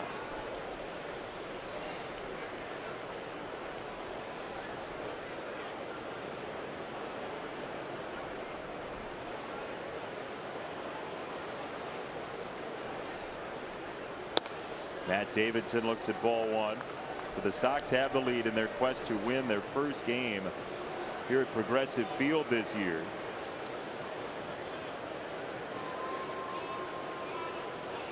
A 6th inning advantage tonight off the Daniel Palka home run. Strike 1.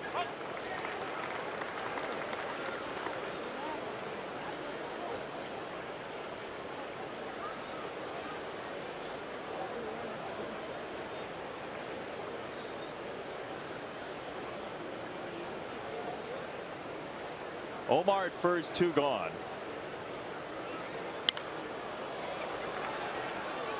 That got a pretty hittable pitch there. 1 and 2.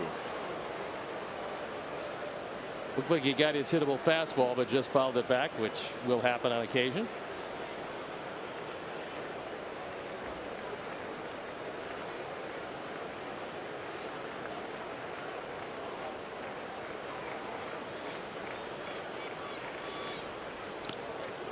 Strike 3. Davidson runs, and he'll get there easily. So another drop third strike in this game, and the Sox have 2 on with 2 out in the 6th. Gomes probably thought he should have blocked this. It will go as a wild pitch, as this one gets between his legs and goes all the way to the screen. That one just flattened out. Looked like it might have hit the back part of the plate. Carl Willis comes out. He wants a word with Carrasco. Strikeouts haven't been the problem. There's double digits in those with 10 of them. Puts him at 95 pitches though with all those strikeouts.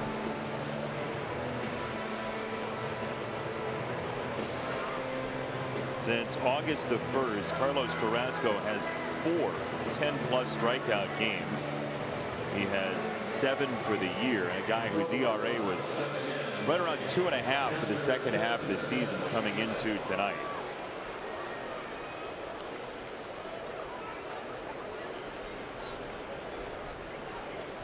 Kevin Smith, a strikeout and a bounce out to short.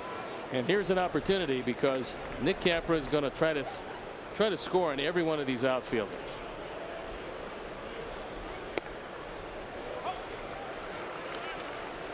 We got Kipnis in center, as second baseman by trade. And Brantley's arm is accurate, just not overly strong. And you've got Melky in right, who probably had a little above average arm few years back, but now it's sunk to pretty much average. Was actually on the corner. He didn't get the call. 1-1.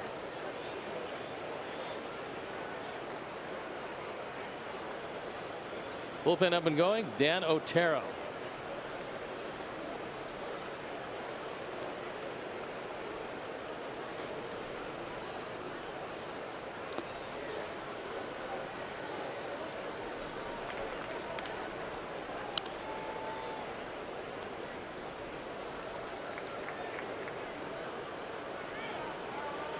Narvaez at second, Davidson at first.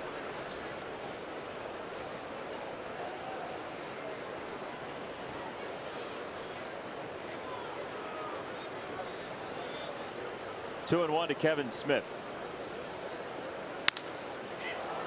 To right field. Melky Cabrera with a final out. But we have a run on the board, and it's because once again of one swing glory from Daniel Palka to right center for a 1-0 lead.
The many ways Latinos put an accent on baseball. Share how you put an accent on the game with hashtag Ponle Acento. And you can vote online at the White Sox Twitter account for Sox Latino legends. This is week one. Between 1950 and 1974, there's going to be a legend for each era as we move along through 75 to 99, the 2000s and the 2010s. So vote right now at the White Sox Twitter account. Poll has about 1 day left. Up the middle, Moncada throws Encarnacion out, and one away in the sixth. Dillon should consider himself fairly lucky. This one right back at him. The bat cracks though, takes a little some of the velocity off, and it goes behind his back. The one right there to make the play. This start's reminiscent of his start right after the All-Star break in Seattle. That was, I mean, that's when you thought, well, second half of the year had a good chance of being Dillon's second half. Hasn't worked out the way he would have wanted, but he has this kind of capability. I mean, the stuff is usually very good.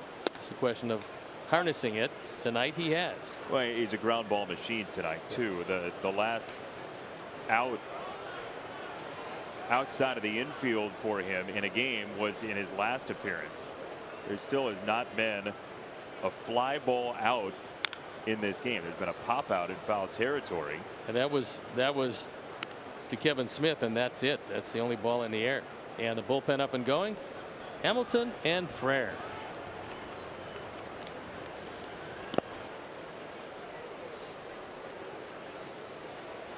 2 strikes. Covey to Donaldson.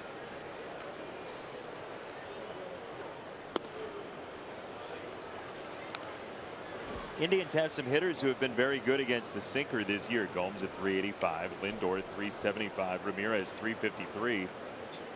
But tonight, not a whole lot doing. Gomes has a hit, Encarnacion has a hit, and that's all. Moncada picks this one up somehow and does a barrel roll for out number 2.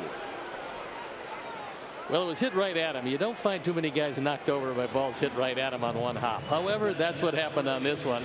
He knows it. Yuan went down and probably wondering how that happened. We'll take another look and see how it happened. He looked like he was on fire. Well, he was actually starting to fall before the ball got to him, but he was able to keep it and make the play. How about that? That is our Danley's defensive play, and of course, just as Yuan does, when you think garages, think Danley's. Wow.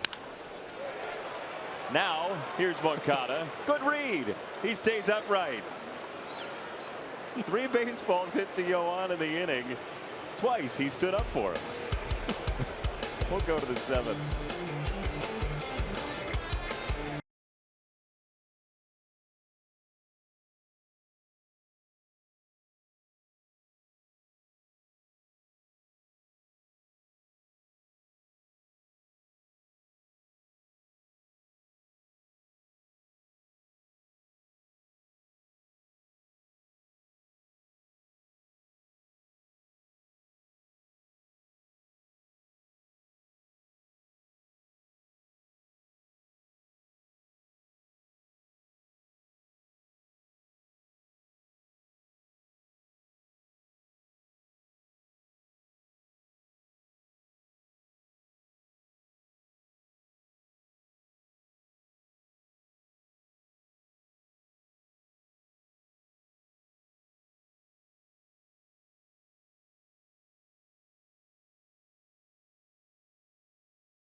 Level this year, literally. Sebi Zavala up to AAA Charlotte. Joel Booker, speedster out of Iowa, up to AA Birmingham, and Nick Madrigal. You kind of get the feeling he's going to be the type of guy who hits anywhere you send him. GMC Farm Report, we are professional grade, and I can't wait till you do the Farm Report tomorrow and Wimpy starts doing barnyard animal sounds. No, we've banned them, those. You've banned farm animals? Yeah, farm animals from the booth during the game. He can be up there before or after the game, but during the game, no. Well, that's good to know. I also think it's not true. So put your mind at rest. In Orlando. In Orlando, right? Yeah, that's where I'll be. Lovely Orlando. Told that Nick Madrigal is going to join us in the booth during the next homestand, so we'll hear from that young man. They can't be sharing ice cream too. That would be a lot of ice cream sharing in one crowd. Oh my gosh. I can't. Steve. Yes. Is it okay to do that? I believe so. No. Yes, absolutely. All right. If you're sitting at home, please tweet at us and let us know. Is it acceptable to share an ice cream cone? I get it if you got a spoon and a bowl, but ice cream cone, passing it back and forth? How about a spoon and a cone? That's weird too. That's what that young lady has. Yeah, I get it.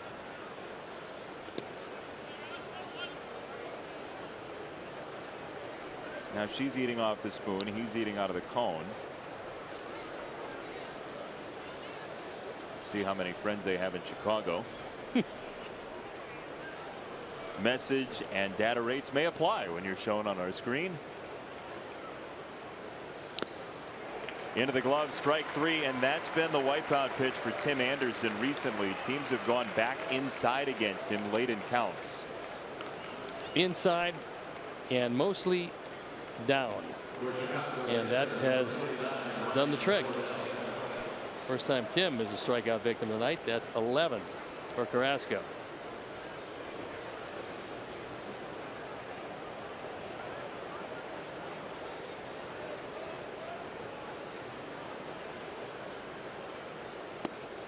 Ryan Cordell takes a strike.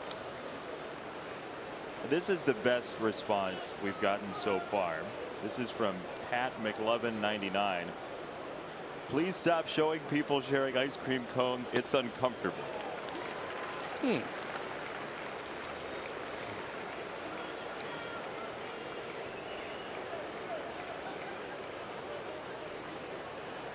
Maybe it's a Cleveland thing. Cleveland shares along with Rocky. I think it is. You're from here. Yeah, we didn't do that then, though. They hadn't invented ice cream when I lived here. What did you have for dessert? Stone tablets? That was it. Kept the heartburn down. Little gamey. Great for the dental practice. True.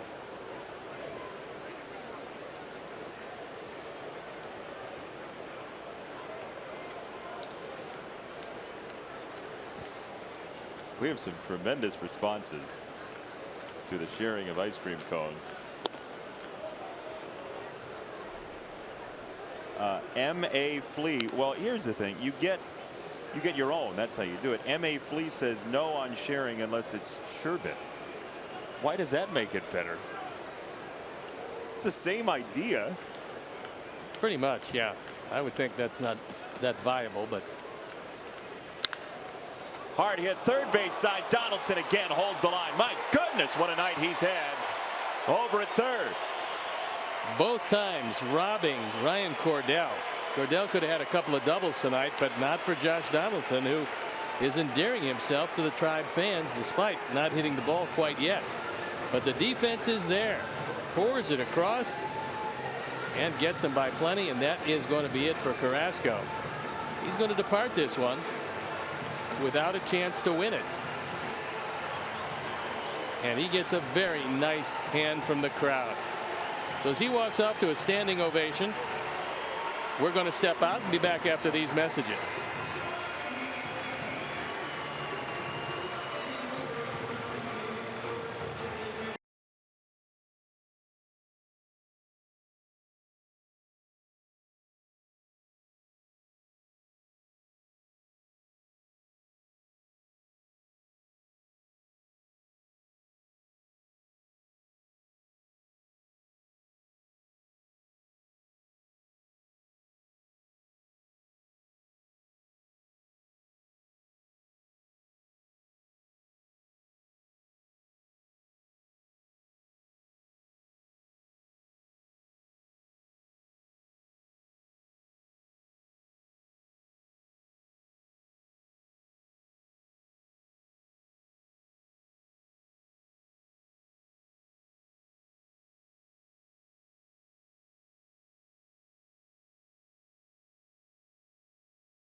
Second night in a row, they're trying to get as many hitters to be faced by him as possible. On for the 33rd time. 2-3 ERA, 3.5. I'm talking with the people associated with the Cleveland Indians. They said last night was the first time Andrew Miller looked like Andrew Miller in quite some time. Yeah, the slider was great. Ricky Renteria said the same thing today, that it looked like the real deal. Yeah, I mean, look, when he's backhand healthy, there's not too many people in the world that can deal with his stuff. This year he just hasn't been healthy. It's been a combination of knee, had a lot of knee problems as well as shoulder problems, most likely caused by having a knee problem, because the baseball history is littered with a lot of pitchers who after foot or leg problems have arm problems. Moncada to right field on 2 strikes. Singles with 2 out. By the way, we got a tweet during the break from James Scalziti, who says, when Steve was a youngster, did they just take their ice cream directly from the glacier? Oh, you see another age joke. Wow. No, we didn't. I don't recall. We went there. Oh, that's a big old cone. What's your favorite flavor? Superman? You like Superman? I like a Ben & Jerry's favorite that you could not find in a grocery store. You had to go to one of their commercial stores, which slowly kind of evaporated. It was called Coffee Coffee Buzz Buzz. Coffee Coffee Buzz Buzz? Yes. That was my favorite. What did it have in it? Bees? It had lots of stuff. Sanchez center field Kipnis. And we will, after this, go to the bottom of the 7th inning. 1-0 Sox.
And Blake Snell is going places. In my estimation, he's going to the Cy Young Award.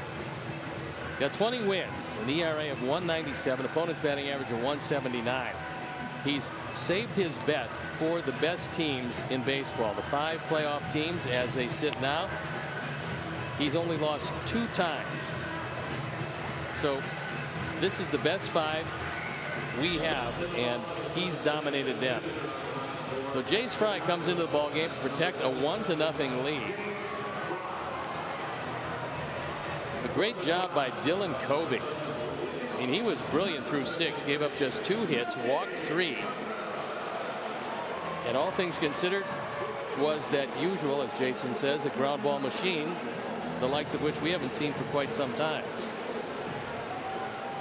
No fly ball outs in the game. 1 foul pop out was the only air out for Dylan Covey tonight. So he hands it over to Fry against Melky Cabrera.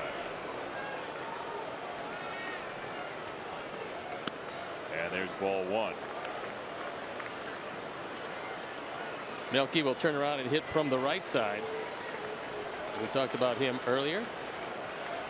He's 110 points better as a right-hand hitter than a left-hand hitter.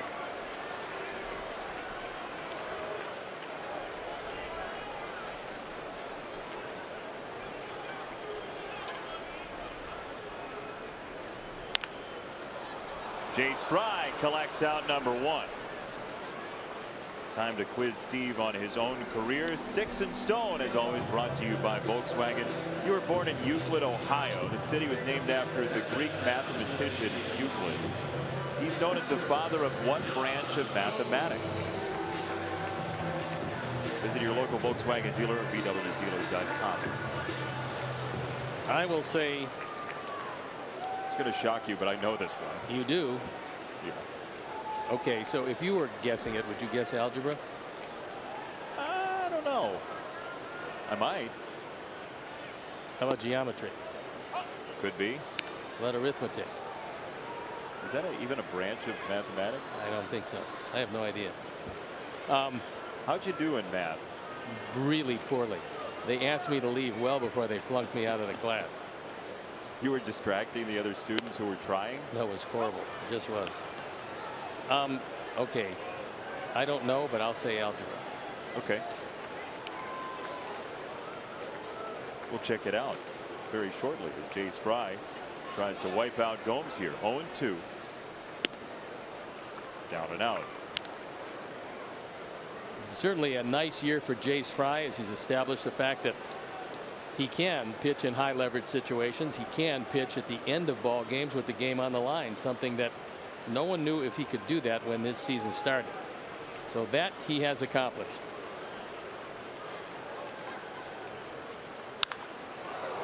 Hit well and foul. And well fouled. Here's your answer. Was it algebra? No, it's geometry. Geometry. See, that's because I was not born in Euclid, Ohio. Euclid's brother, by the way, is Don, our cameraman. Where were you born? Cleveland, Ohio. You grew up in Euclid. South Euclid, completely different suburbs. Euclid is a different suburb closer to the lake. That's why I was discombobulated by that question. Nope. You were just wrong. Moncada for out number 2. And Kipnis the batter.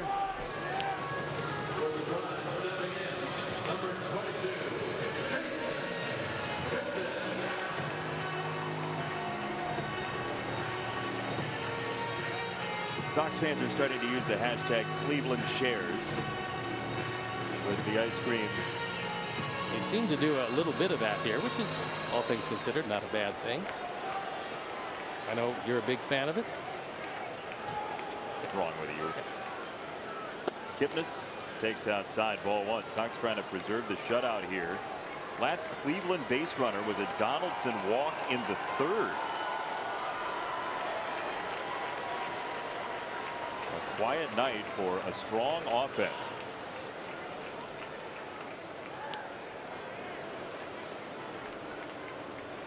Popcorn, fine to share. Separate kernels, individual kernels, eat off your lap, do whatever you want. Popcorn, fine. Good sharing food. How about twisted tea? It's a backwash issue.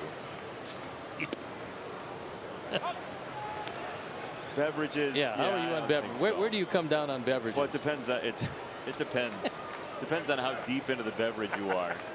How deep into the night you might be. I have nachos in a helmet. I don't think so. all sorts of problems at the bottom. Sweatshirts you can share. Well, you got to share nachos. I rescind that about nachos. You have to share them.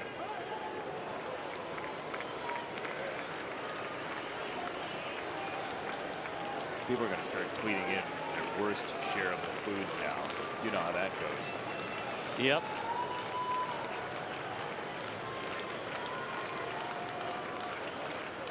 Three and 1.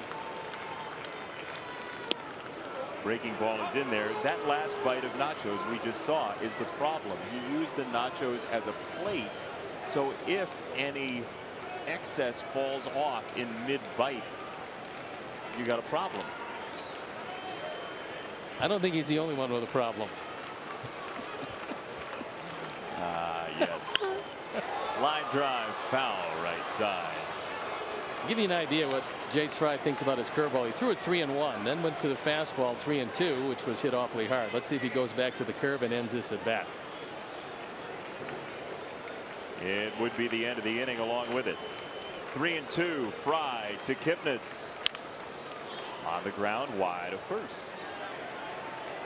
He did go to the breaking ball, but Jason was able to fight it off.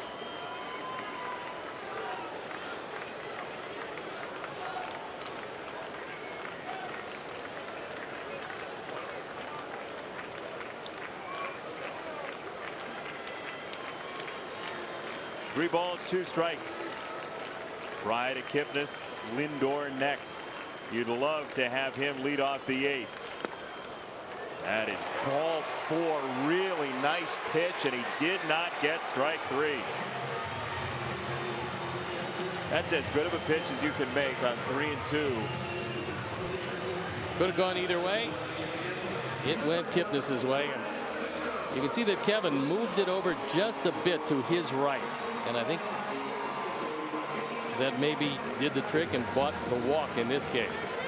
Ricky going through his set of signs as Lindor will turn around and hit from the right side. He's 100 points better right-hand hitter than left-hand hitter. First pitch, Hunting fouled away. The difference being he's got a whole lot more power as a left-hand hitter than a right-hand hitter, but he's hit many more times as a lefty. 455 to 157 coming into tonight.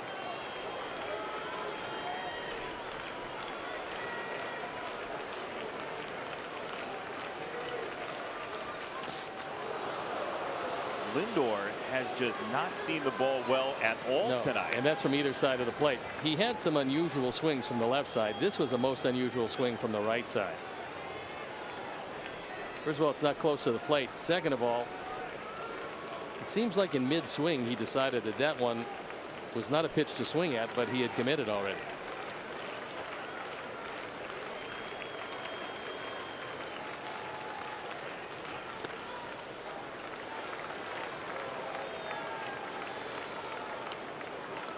One ball and 2 strikes.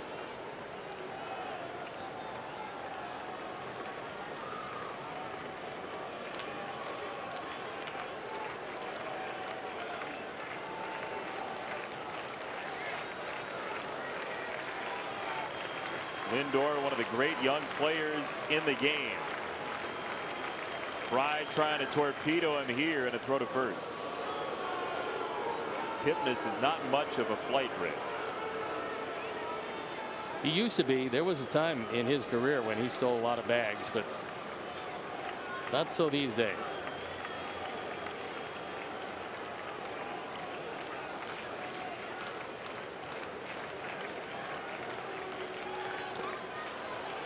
And the dirt, 2 balls, 2 strikes.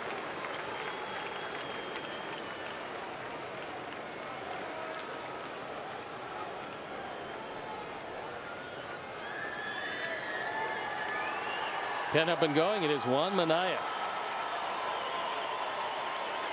The 10th Sox player with a save this year, Minaya. Another short hop ball, 3-2.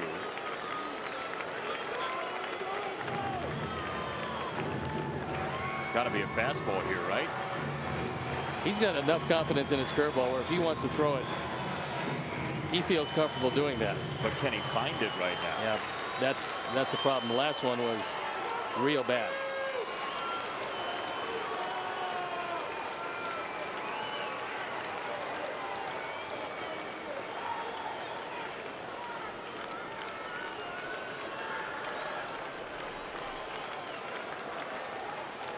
Kipnis at first, 2 out. 3-2. Foul of third.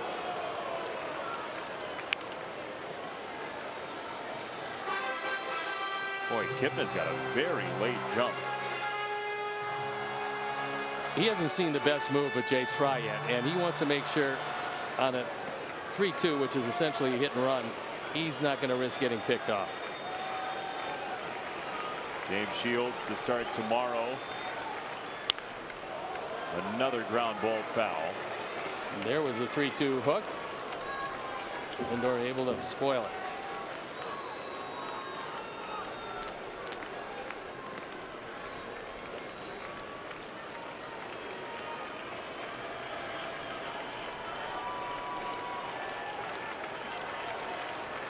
3 balls, 2 strikes.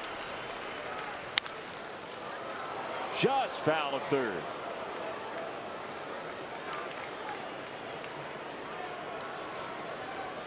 So Lindor has seen 8 pitches, 4 foul balls, 3 of them on 2 strikes.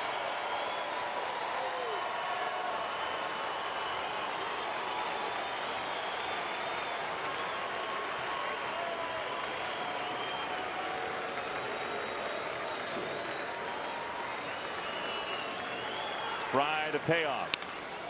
Popped it up. Moncada calls for it and has it. Anderson was charging hard. Yohan makes the catch. And the inning's over. Jace Fry keeps the shutout intact. 1-0 after 7.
And the Indians have a new pitcher. It is their closer, Brad Hand. Comes up for the 65th time.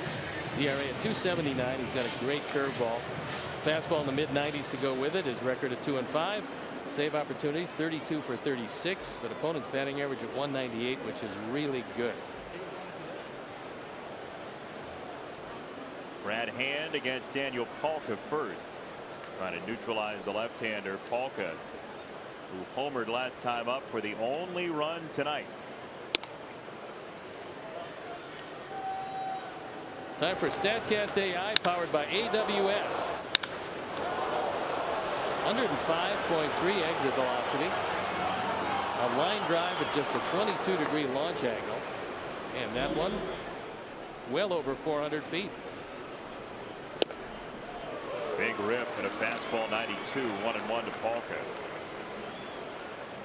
Daniel, who twirled the ball on the mound for a little while at Georgia Tech. He's a former pitcher, but gave that up very smartly. I think he made the right choice.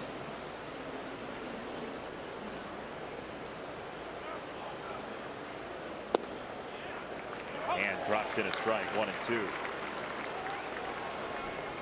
The Indians in the 8th will have Brantley, Ramirez, and Encarnacion, so maybe their best chance offensively remaining tonight. We'll see.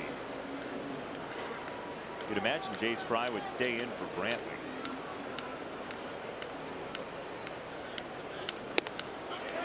Called strike 3 to the very fringe of the zone. And strikeout number 12 for the Sox tonight. This is borderline. It's a curveball, and Mike Winters thought it was good enough. Probably one of the keys there for Gomes was that he didn't move the glove at all. many times that gives the umpire the thought the catcher thought it was a strike, even though it was borderline to begin with.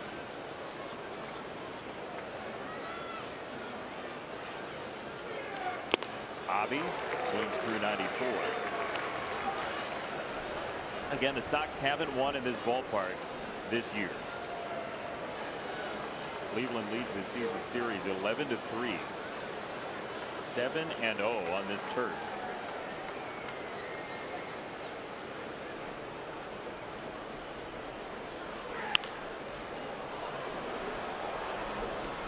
White Sox fans, Sox Fest 2019 hotel packages are now available. This is the only way to get passes for a weekend of White Sox baseball that you don't want to miss. We hope to see you at the Hilton Chicago January 25th through the 27th. Hotel packages now available at whitesox.com/SoxFest.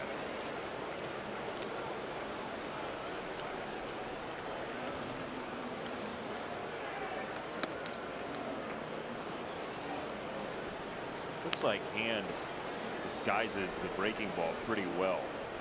Well, it's coming out of the same spot as the fastball, and because it rotates so quickly, that's the way he's got the big break on it. You can't really pick it up out of his hand. That's why it's been so effective.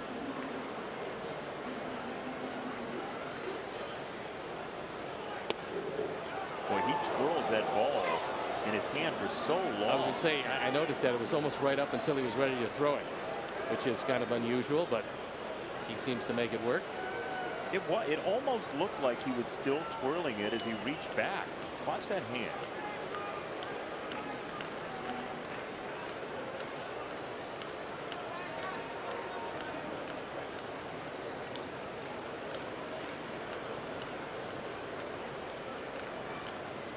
He's going to throw another curveball here. Let's see. Still twirling it.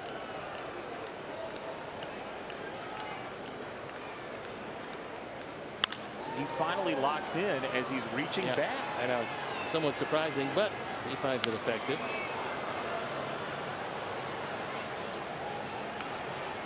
Have you seen that before? No. I mean, that's really interesting. He's gotten very comfortable doing it.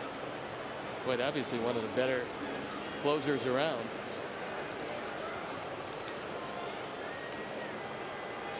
All right, watch him go in there.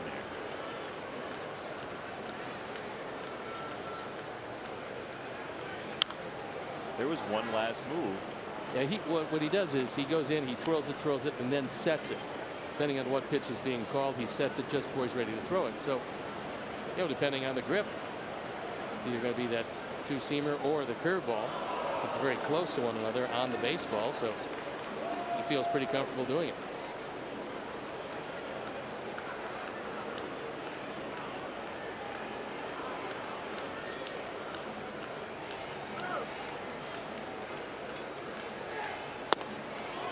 Check swing, didn't go.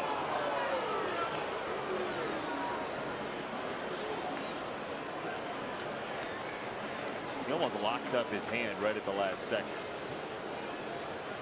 What you're doing is for the most part, you're balancing it against the glove itself so you can get the grip and fit it to where you want it so that you have the grip to make the pitch.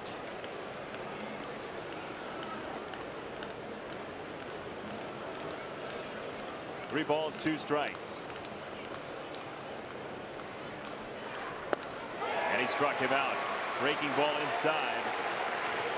2 down here in the 8th. He was just trying to get one close because this entire at bat was set up for this pitch. He thought he had it earlier. This one bites down and in, and now be over the top. It's got to be an exhilarating feeling as a pitcher to know that you have that available, and if you make your pitch, they're not going to hit it. No, and that's it. I mean, he realizes that he missed with a couple of them, but he realized if he got one close, it's probably going to be the end of the at bat, and that's what happened. 2 out for Omar.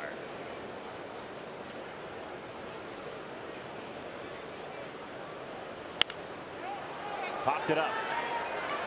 Back of home. And Yan Gomes reaches over to make the catch. He did not give up on that ball. And it pays off for Cleveland's catcher. Yan Gomes to the edge of the playing surface. make a nice play.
He had quite a night, and he is the pitcher of record in this one. So we'll take a look at 3 strikeouts.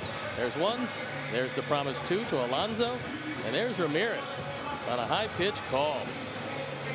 So Dylan had 5. He went 6 innings, didn't give up any runs on 2 hits, 3 walks, 5 strikeouts. He is a pitcher of record, and Jace Fry's got to go through a very potent part of this Indian order. Michael Brantley first, lefty, and strike 1 as Ryan Lamar has checked in to play left field. So Polka is out of the game after providing the only offense for either team. Sox do that with the lead to shore up the defense. Brantley to center field, and then Ryan Cordell for out number 1.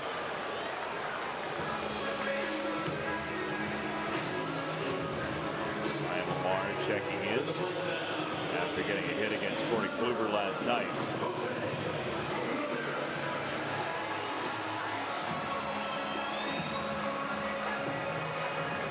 Cleveland's last hit was in the 2nd inning. It was a 2-out double for Yan Gomes.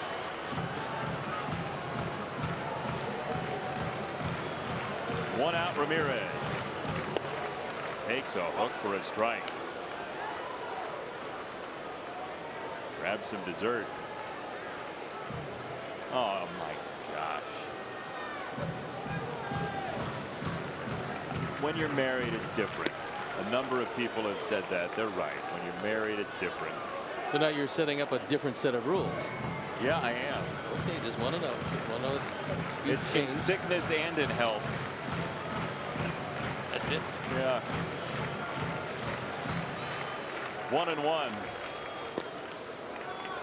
Got 2 balls and a strike. Really dangerous man here in Jose Ramirez.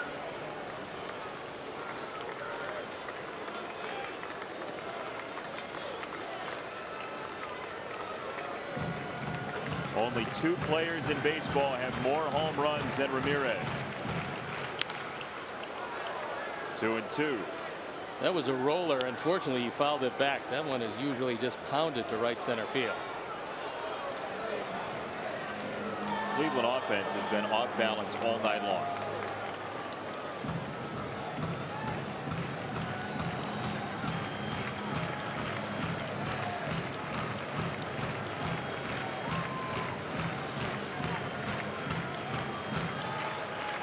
Two and 2. Upstairs, high in the air, left side. Sanchez for out number 2. Hey, follow the race to the postseason on MLB.tv for $25.99. Watch every out-of-market regular season game. Plus, get a free subscription to MLB At-Bat Premium. Blackout and other restrictions apply. Visit MLB.tv to take advantage of this limited time offer. Jace Fry gets the 2 outs he was summoned for in the 8th inning. 1 2/3 for Jace, 1 walk, and that is all against him tonight. Encarnacion will face a new pitcher as we tell you what happened this day in baseball history. September 19th in baseball history. Al Kaline is the first number retired by the Tigers. Ralph Kiner, the first NL player with 50+ home runs in 2 different seasons, and a White Sox no-hitter against the Angels. Joe Cowley did it in 1986, and here it is. A double play to finish the deal. He walked 7 and allowed a run. But it's okay. It's a no-hitter. It's a no-hitter. Hugs galore. Joe. The Sox won't have a no-hitter tonight, but a 2-hit shutout on the board right now. It's a new pitcher for the Sox. It's Juan Minaya. He comes into this one with 1 out to get here in the 8th inning, and then the 9th will most likely be his, on for the 47th time. Save opportunities, just 1 of 3, but an ERA getting very good at 3.38. Things have gotten a whole lot better the second part of the year for Juan, who had a sketchy year. Had a good year last year. We expected more of the same from him. Expected him to be the closer this year, and then when he started out the season, he couldn't get the ball over the plate inexplicably. So they sent him to the minor leagues, and whatever it was, he worked it out, because since coming back, he's thrown it very well, and now he is the man at the end for Ricky Renteria. There have been a lot of men at the end, as Don Cooper enjoys the Doors very much, like a lot, enough to do in-game karaoke. It's always good. 10 different men with saves this year for the Sox. Joaquim Soria, Nate Jones, Jace Fry, Luis Avila, Hector Santiago, Chris Beck, Xavier Cedeno, Juan Minaya, Bruce Rondon, Tiago Vieira. That's a Sox record. 10 pitchers with a save on one White Sox team. That was the jersey that the Sox were wearing. Joe Cowley no-hitter. Well, not with the Xfinity patch, but you know what I'm saying. Yeah. Xfinity was changing the way you listened to radio back then. That's true too.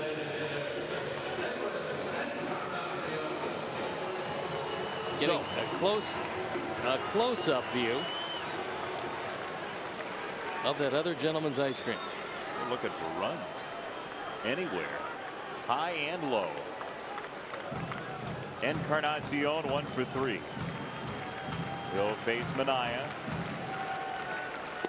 First one is inside.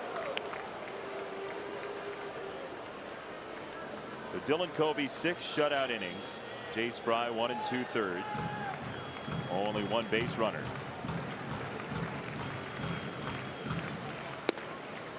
Called a strike. That is a break. Encarnacion looked back at Mike Winters as if to say, what is going on there? That's the rally swoop. That's definitely a strike. 1 2.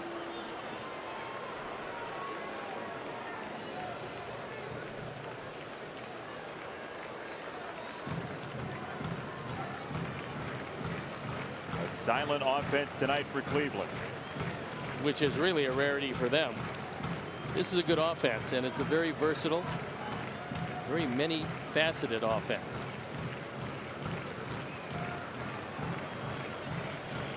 And now Encarnacion calls time. This Indians team has swiped 123 bases coming into tonight, hit 202 home runs. So they can do a whole lot of things to you. Strike 3. He broke it outside. Minaya gets the out. Ricky Renteria needed, and we will play the 9th in a 1-0 score.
once-in-a-lifetime experiences, from Chicago White Sox games to amazing concerts and shows you don't want to miss.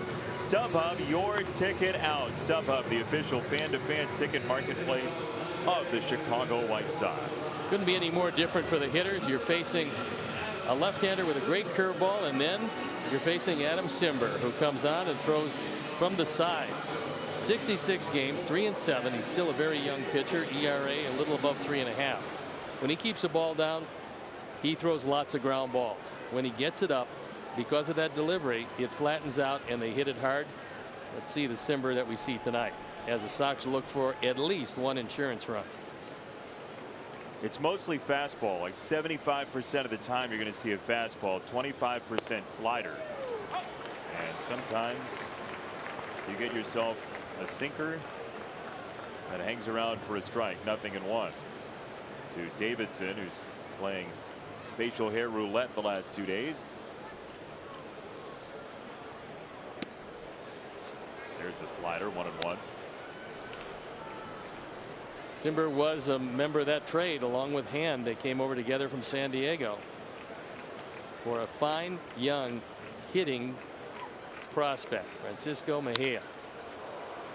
Right field, Melky Cabrera on the move to make the catch for out #1.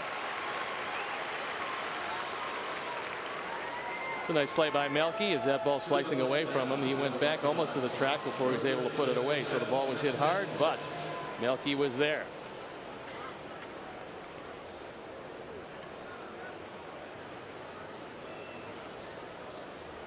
Kevin Smith, strikeout, ground out to short, fly out to right. His night so far.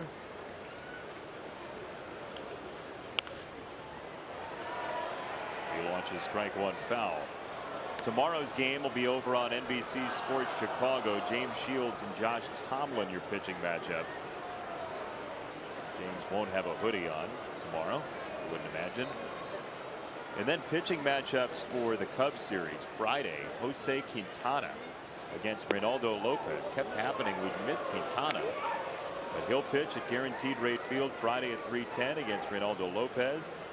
Lester versus Giolito on Saturday, and then Hendricks Rodon on Sunday. But Lopez Quintana is a very interesting game.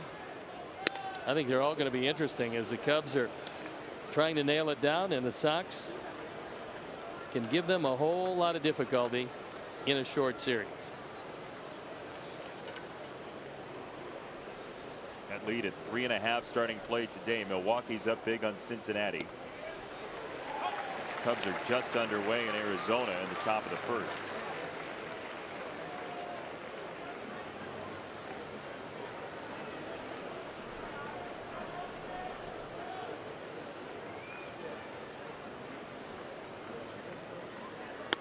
Cimber went to both the University of San Francisco and UW in Washington. He's a Washington native, going to high school there, born in Portland. But his initials are ACC, Adam Christian Cimber. As he misses ball 4, his initials are ACC, and he played in 2 other conferences. Probably straighten that out and maybe go to one of the Carolina schools.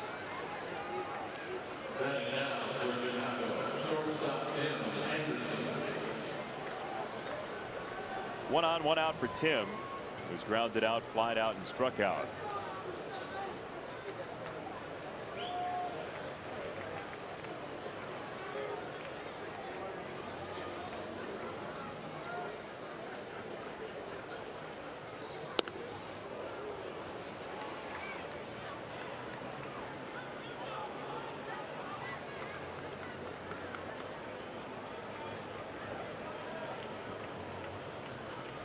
Terry Francona will certainly wear out the chewing gum.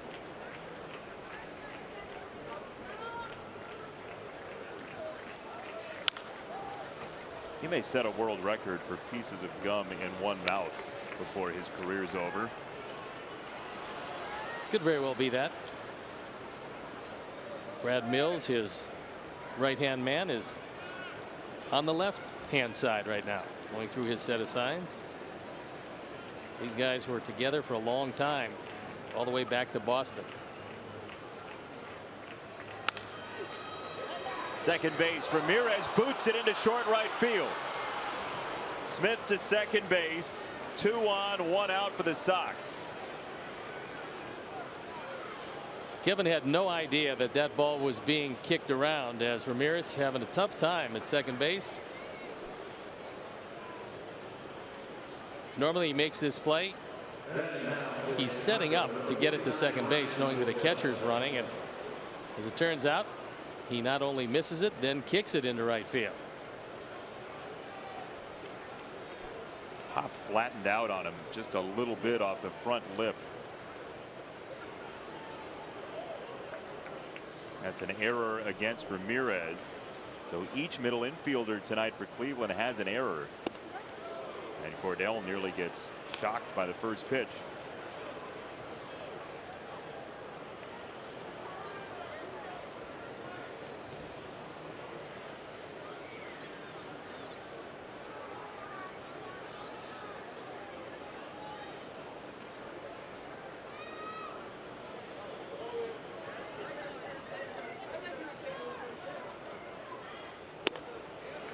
On the corner, a strike, 1-1 to Cordell, with Moncada next.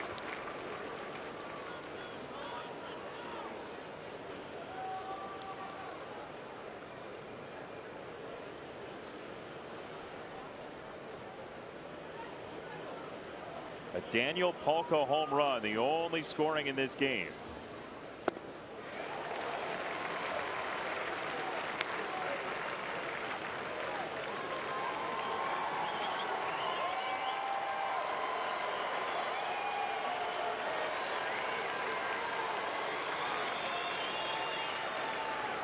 Cleveland in the ninth will have Donaldson, Alonso, and Cabrera scheduled.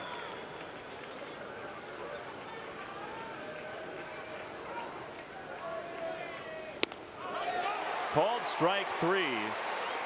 2 down. Cordell does not believe that was a strike. He's right.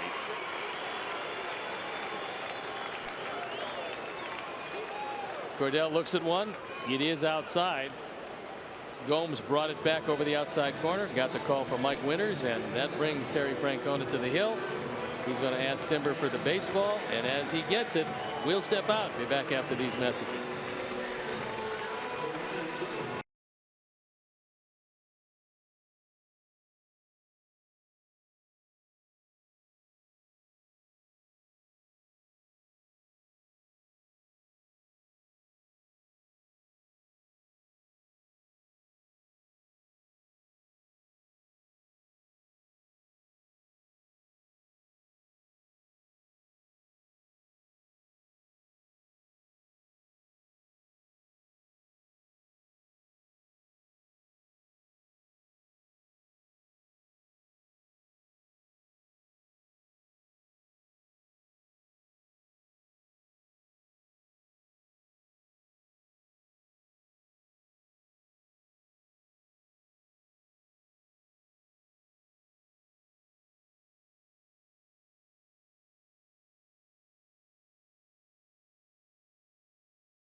Deficit. Oliver Perez comes on for the 47th time.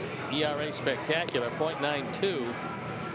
Opponent's hitting just 124, and Terry Francona uses him in situations where he can get out to one left-hander, and that's about it. And so far for Terry, who is a master at manipulating that bullpen, it's worked out very well.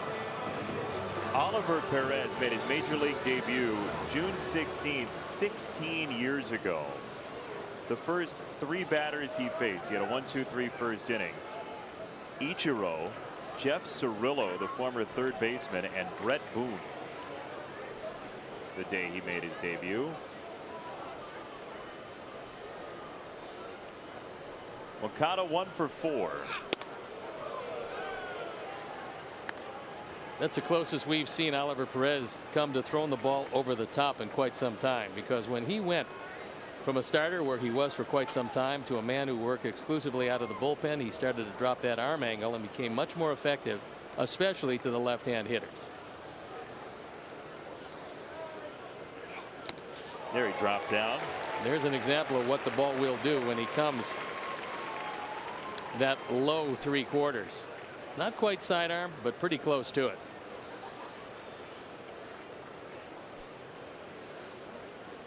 And there's a young man who's going through the delivery. He's got a good one. Got to work on the follow through a bit, but looks like he's got a chance. Well, they really use that 40-man roster as far as they can here in Cleveland to give Terry Francona some bullpen arms. You know he loves relievers. If he can find that young man, he'll be in the pen before the end of this season. Yeah, you can be very situational. Nap time, and then face a right-hander. One guy, and you're right. out. That's it.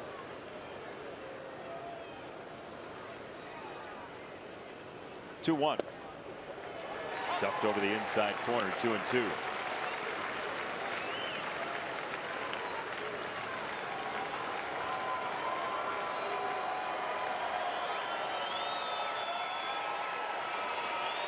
Smith at second, Anderson at first.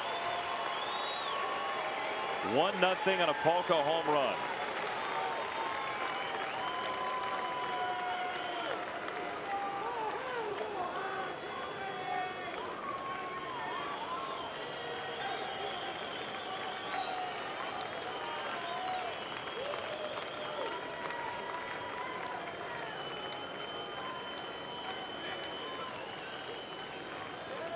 Two. Up.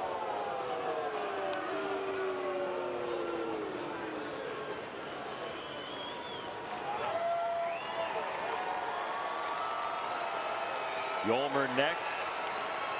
He had the first hit tonight for the Sox. Single in the third.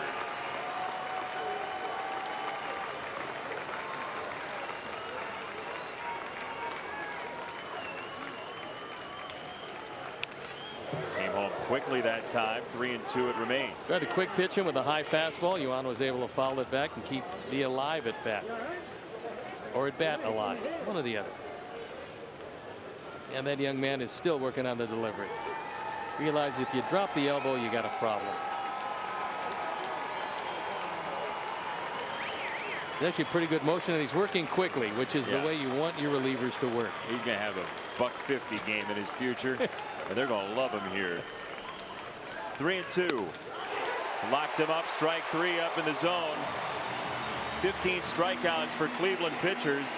He doesn't have one of them yet, but he's pretty happy. He wants a rally to try and get his bullpen mate a win.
Daniel Palco, home run number 26.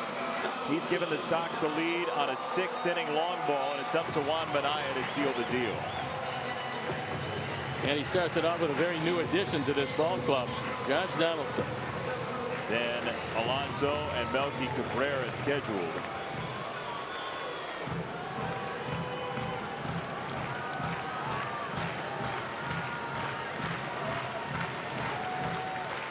Donaldson takes ball 1. Dylan Covey, 6 innings, 2 hits, no runs. Jace Fry, 1 2/3, just 1 walk allowed. And that's it. Strike 1.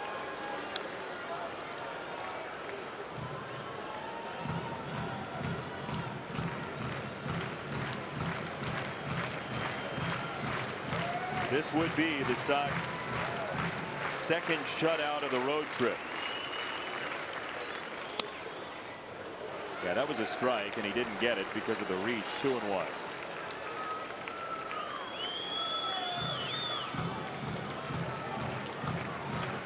The Indians, for their part, have curled 16 shutouts. They've been shut out 7 times. Tapped in front of the plate and trouble. Minaya unloads, safe. Good play on both ends as Juan got to the ball as quickly as he possibly could. Donaldson doesn't have great speed. He's had a lot of leg issues, but he was able to beat the play. They're taking a look at it now to see if that one hop stuck in the glove an eyelash ahead of Donaldson.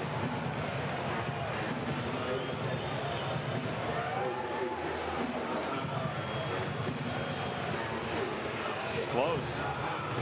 We'll watch it again. It's just got to hit any part of the interior of the glove to be considered caught. So that's when you stop it, and we'll see what the result of this replay review is. Looked real time like he was safe. They got literally nothing to lose by having him take a look at it. Looked to me like he was safe, however. Again, with nothing to lose, just take a look at it. It's going to hit the interior of the glove. It's very close. From that angle, you can't really tell if the foot's down on the bag or not, and that could be how the resolution of this call comes. Not definitive proof to overturn, as they're still listening to New York, who is still taking a look at it from different angles.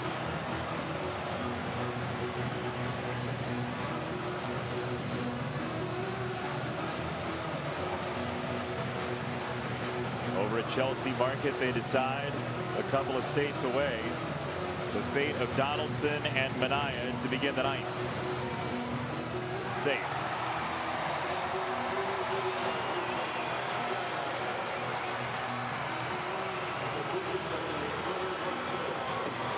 Ricky Renteria allows for the pinch runner to come sprinting in. Rajay Davis, the walk sign then was on.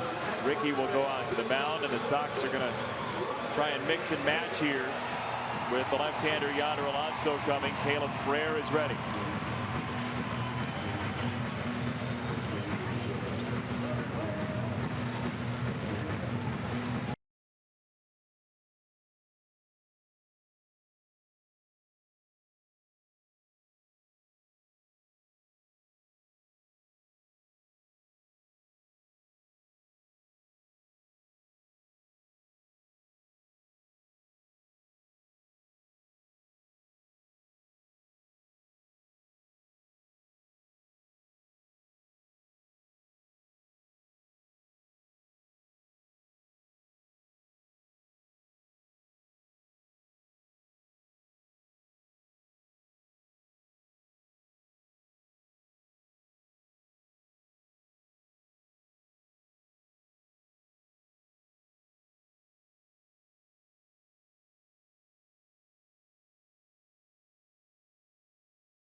He inherits the tying run at first base.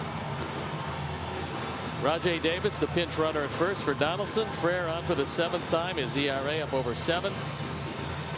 He's looking for a ground ball off the bat of Alonso, who is a pull hitter, who does have power.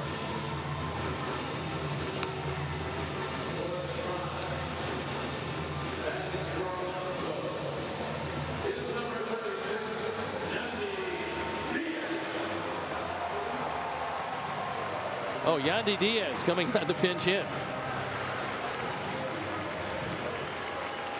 So they're going to forget the lefty-lefty matchup and go to Yandy Diaz, who is swinging the bat pretty well. The average up close to 300.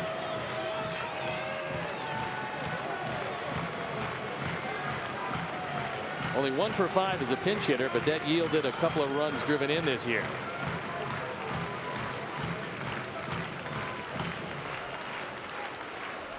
Davis started to go on a high throw. It almost shocked Caleb Frere that Davis was running. If that had been his best move, he'd have picked him off base. But that usually is used by pitchers as a setup move, which is what base runners know.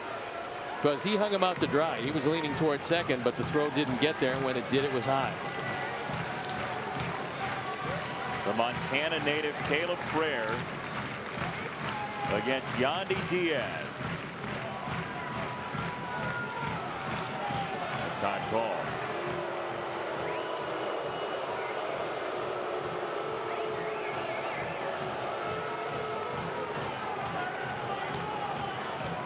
.20 for 25 for the man with the 2nd most steals active in Major League Baseball, Rajai Davis. Throw to first, and Davis was wise to that game.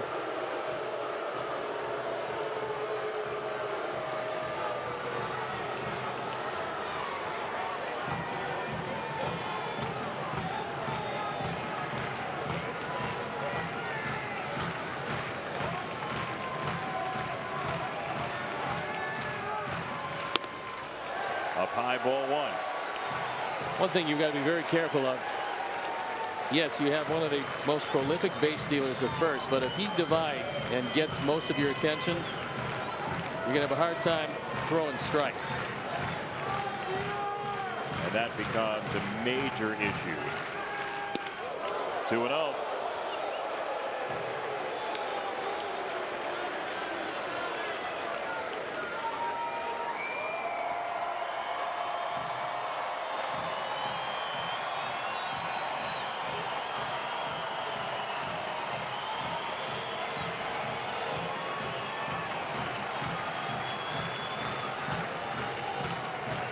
Caleb Frere, the rookie left-hander, who came over in a trade from the Yankees late this season.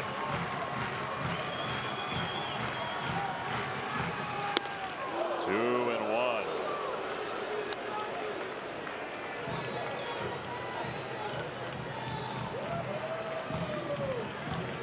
He just looked back at Mike Winters. You saw Winters nod. He asked if it was a strike. Winters nodded yes. He is hoping it helps him out the rest of the at-bat, identifying the upper regions of the strike zone.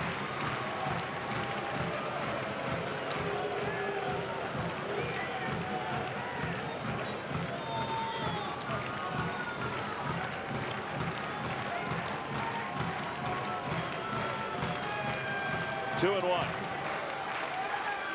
Davis read that the whole way.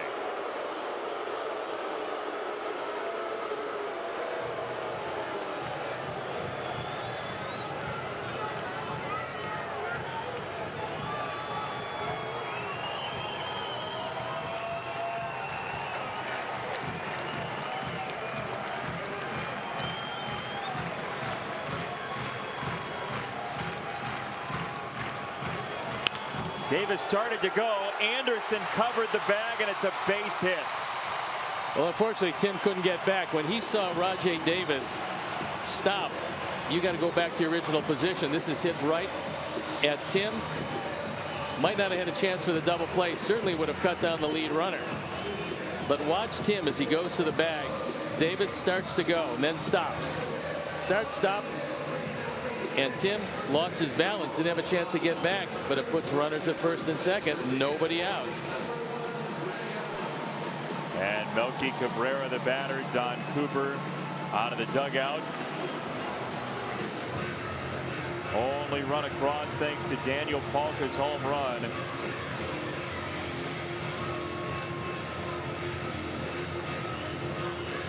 And Greg Allen comes in for Yandy Diaz. So a couple of burners on the base path now for Cleveland. Get the tying in winning run with Hamilton loosening up.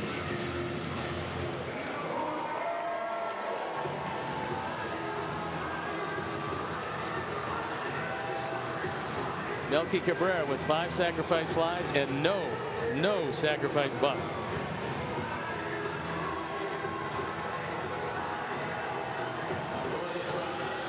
Wouldn't imagine Terry Francona would think about bunting here.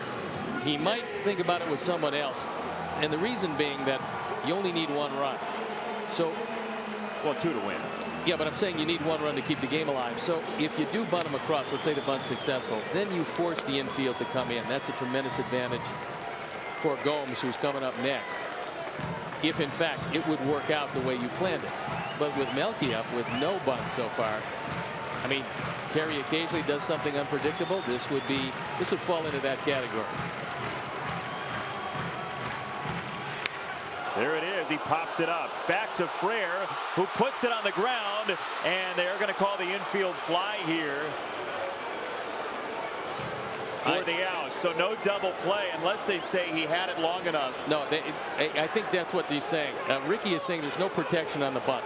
You have no protection on a bunt for the infield fly rule, but he's saying that Frere caught it and then dropped it. If he just put his hands back and dropped it, right, you might have a triple play on this. But by going to catch it first, you take away the play. This is why Cabrera doesn't bunt very much. He doesn't do it well. Oh, he never had that ball. I think Winters is saying, and it's his estimation, he was out. Now, whether he never had that ball. Whether it's the right call or not, I don't know, but that's what Winters is saying.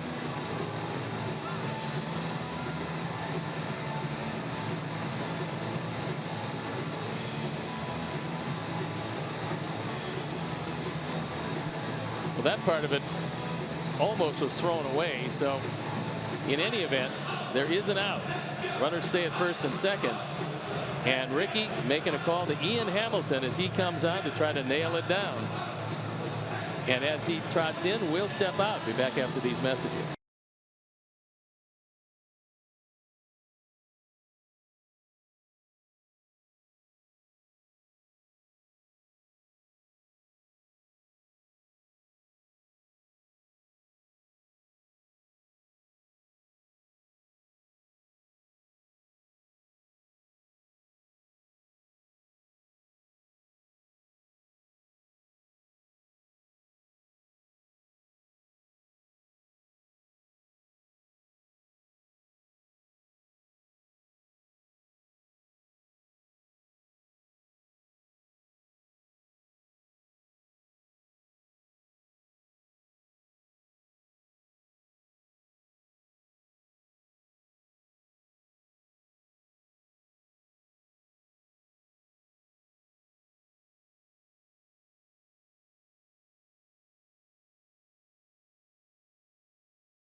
Ian Hamilton comes on to try for the save.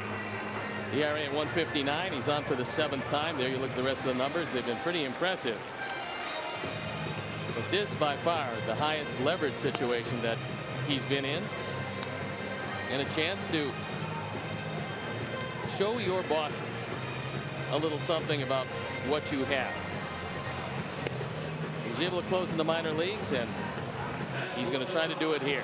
The stuff is there. You're exactly right about the infield fly and the bunt. Not available there. The out was called under a rule that says an infielder, the batter's out when an infielder intentionally drops a fly ball or line drive with first and second, first and third, or first, second, and third occupied, and before two are out, ball's dead, runners return to their bases. It's a tough rule to adjudicate, though. I mean, when you say intentionally, that's up to the umpire's discretion, and it does say infielder as well, not pitcher necessarily. As that hits Yan Gomes, and the bases are loaded.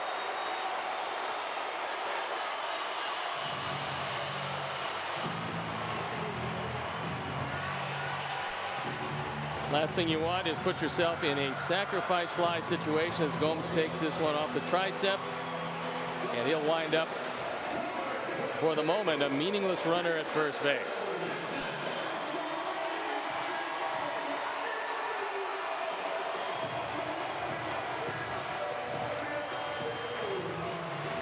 Jason Kipnis, the batter. Sox trying to win their first game in this ballpark all year long, and a meeting at the mound.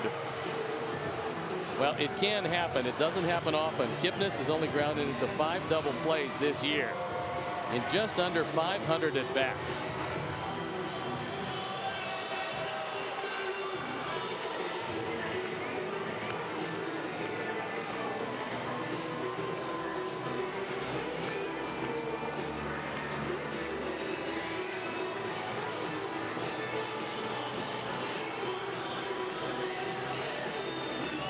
So a discretionary call by Winters in the umpiring crew on the popped up bunt, and a smart play, at least in thought, for Caleb Frere, as Daniel Palka's single run hangs in the balance here in the 9th.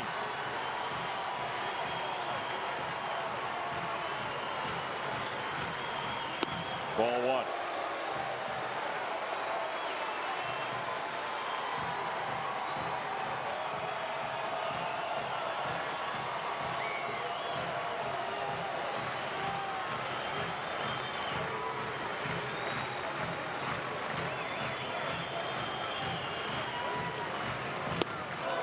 One ball, one strike. Hamilton attacks. Went to a straight change and got it over the plate and by Kipnis.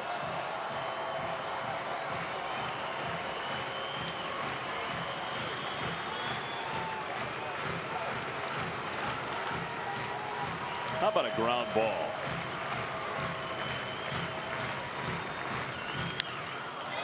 Pop up back of home, foul, 1-2. Lindor next.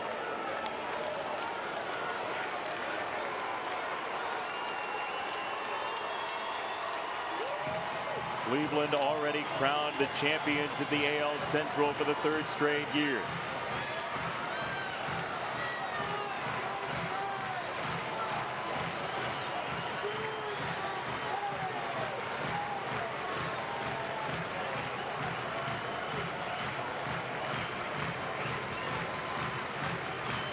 One and two. Up and out. 2 balls, 2 strikes.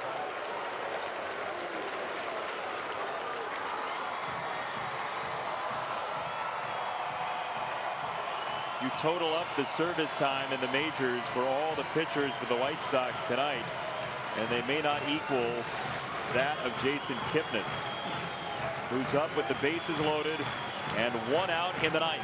Hamilton misses inside.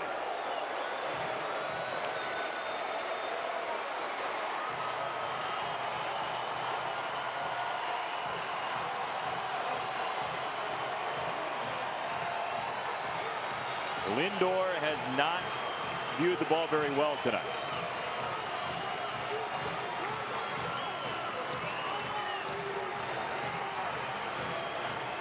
The drumbeat continues on 3-2 from Hamilton. 1 out, bases loaded. Hit well, deep right field, and the Indians have walked it off. A Jason Kipnis grand slam does in the Sox tonight.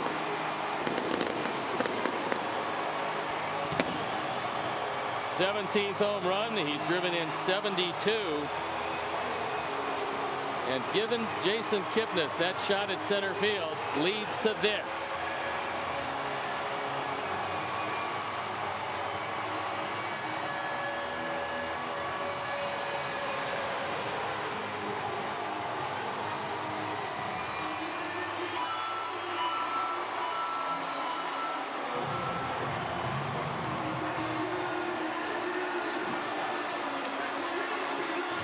That is the look of a team that's been there before. They know how to win, and they showed you here in the 9th inning. A hit batsman, a bunt that didn't go their way. They didn't hang their heads. Kipnis comes up, did not have a great night, was looking for his first hit. His first hit was a big one, and the Indians go on to do something they've done all year to our Sox, which is win a game here in Cleveland. It's our 4th drive of the game, and what else? A 3-2 fastball down the middle and gone. Visit your local Ford store or buyfordnow.com. Jason Kipnis wins it with a towering home run with the bases loaded. So we'll step out and be back after these messages.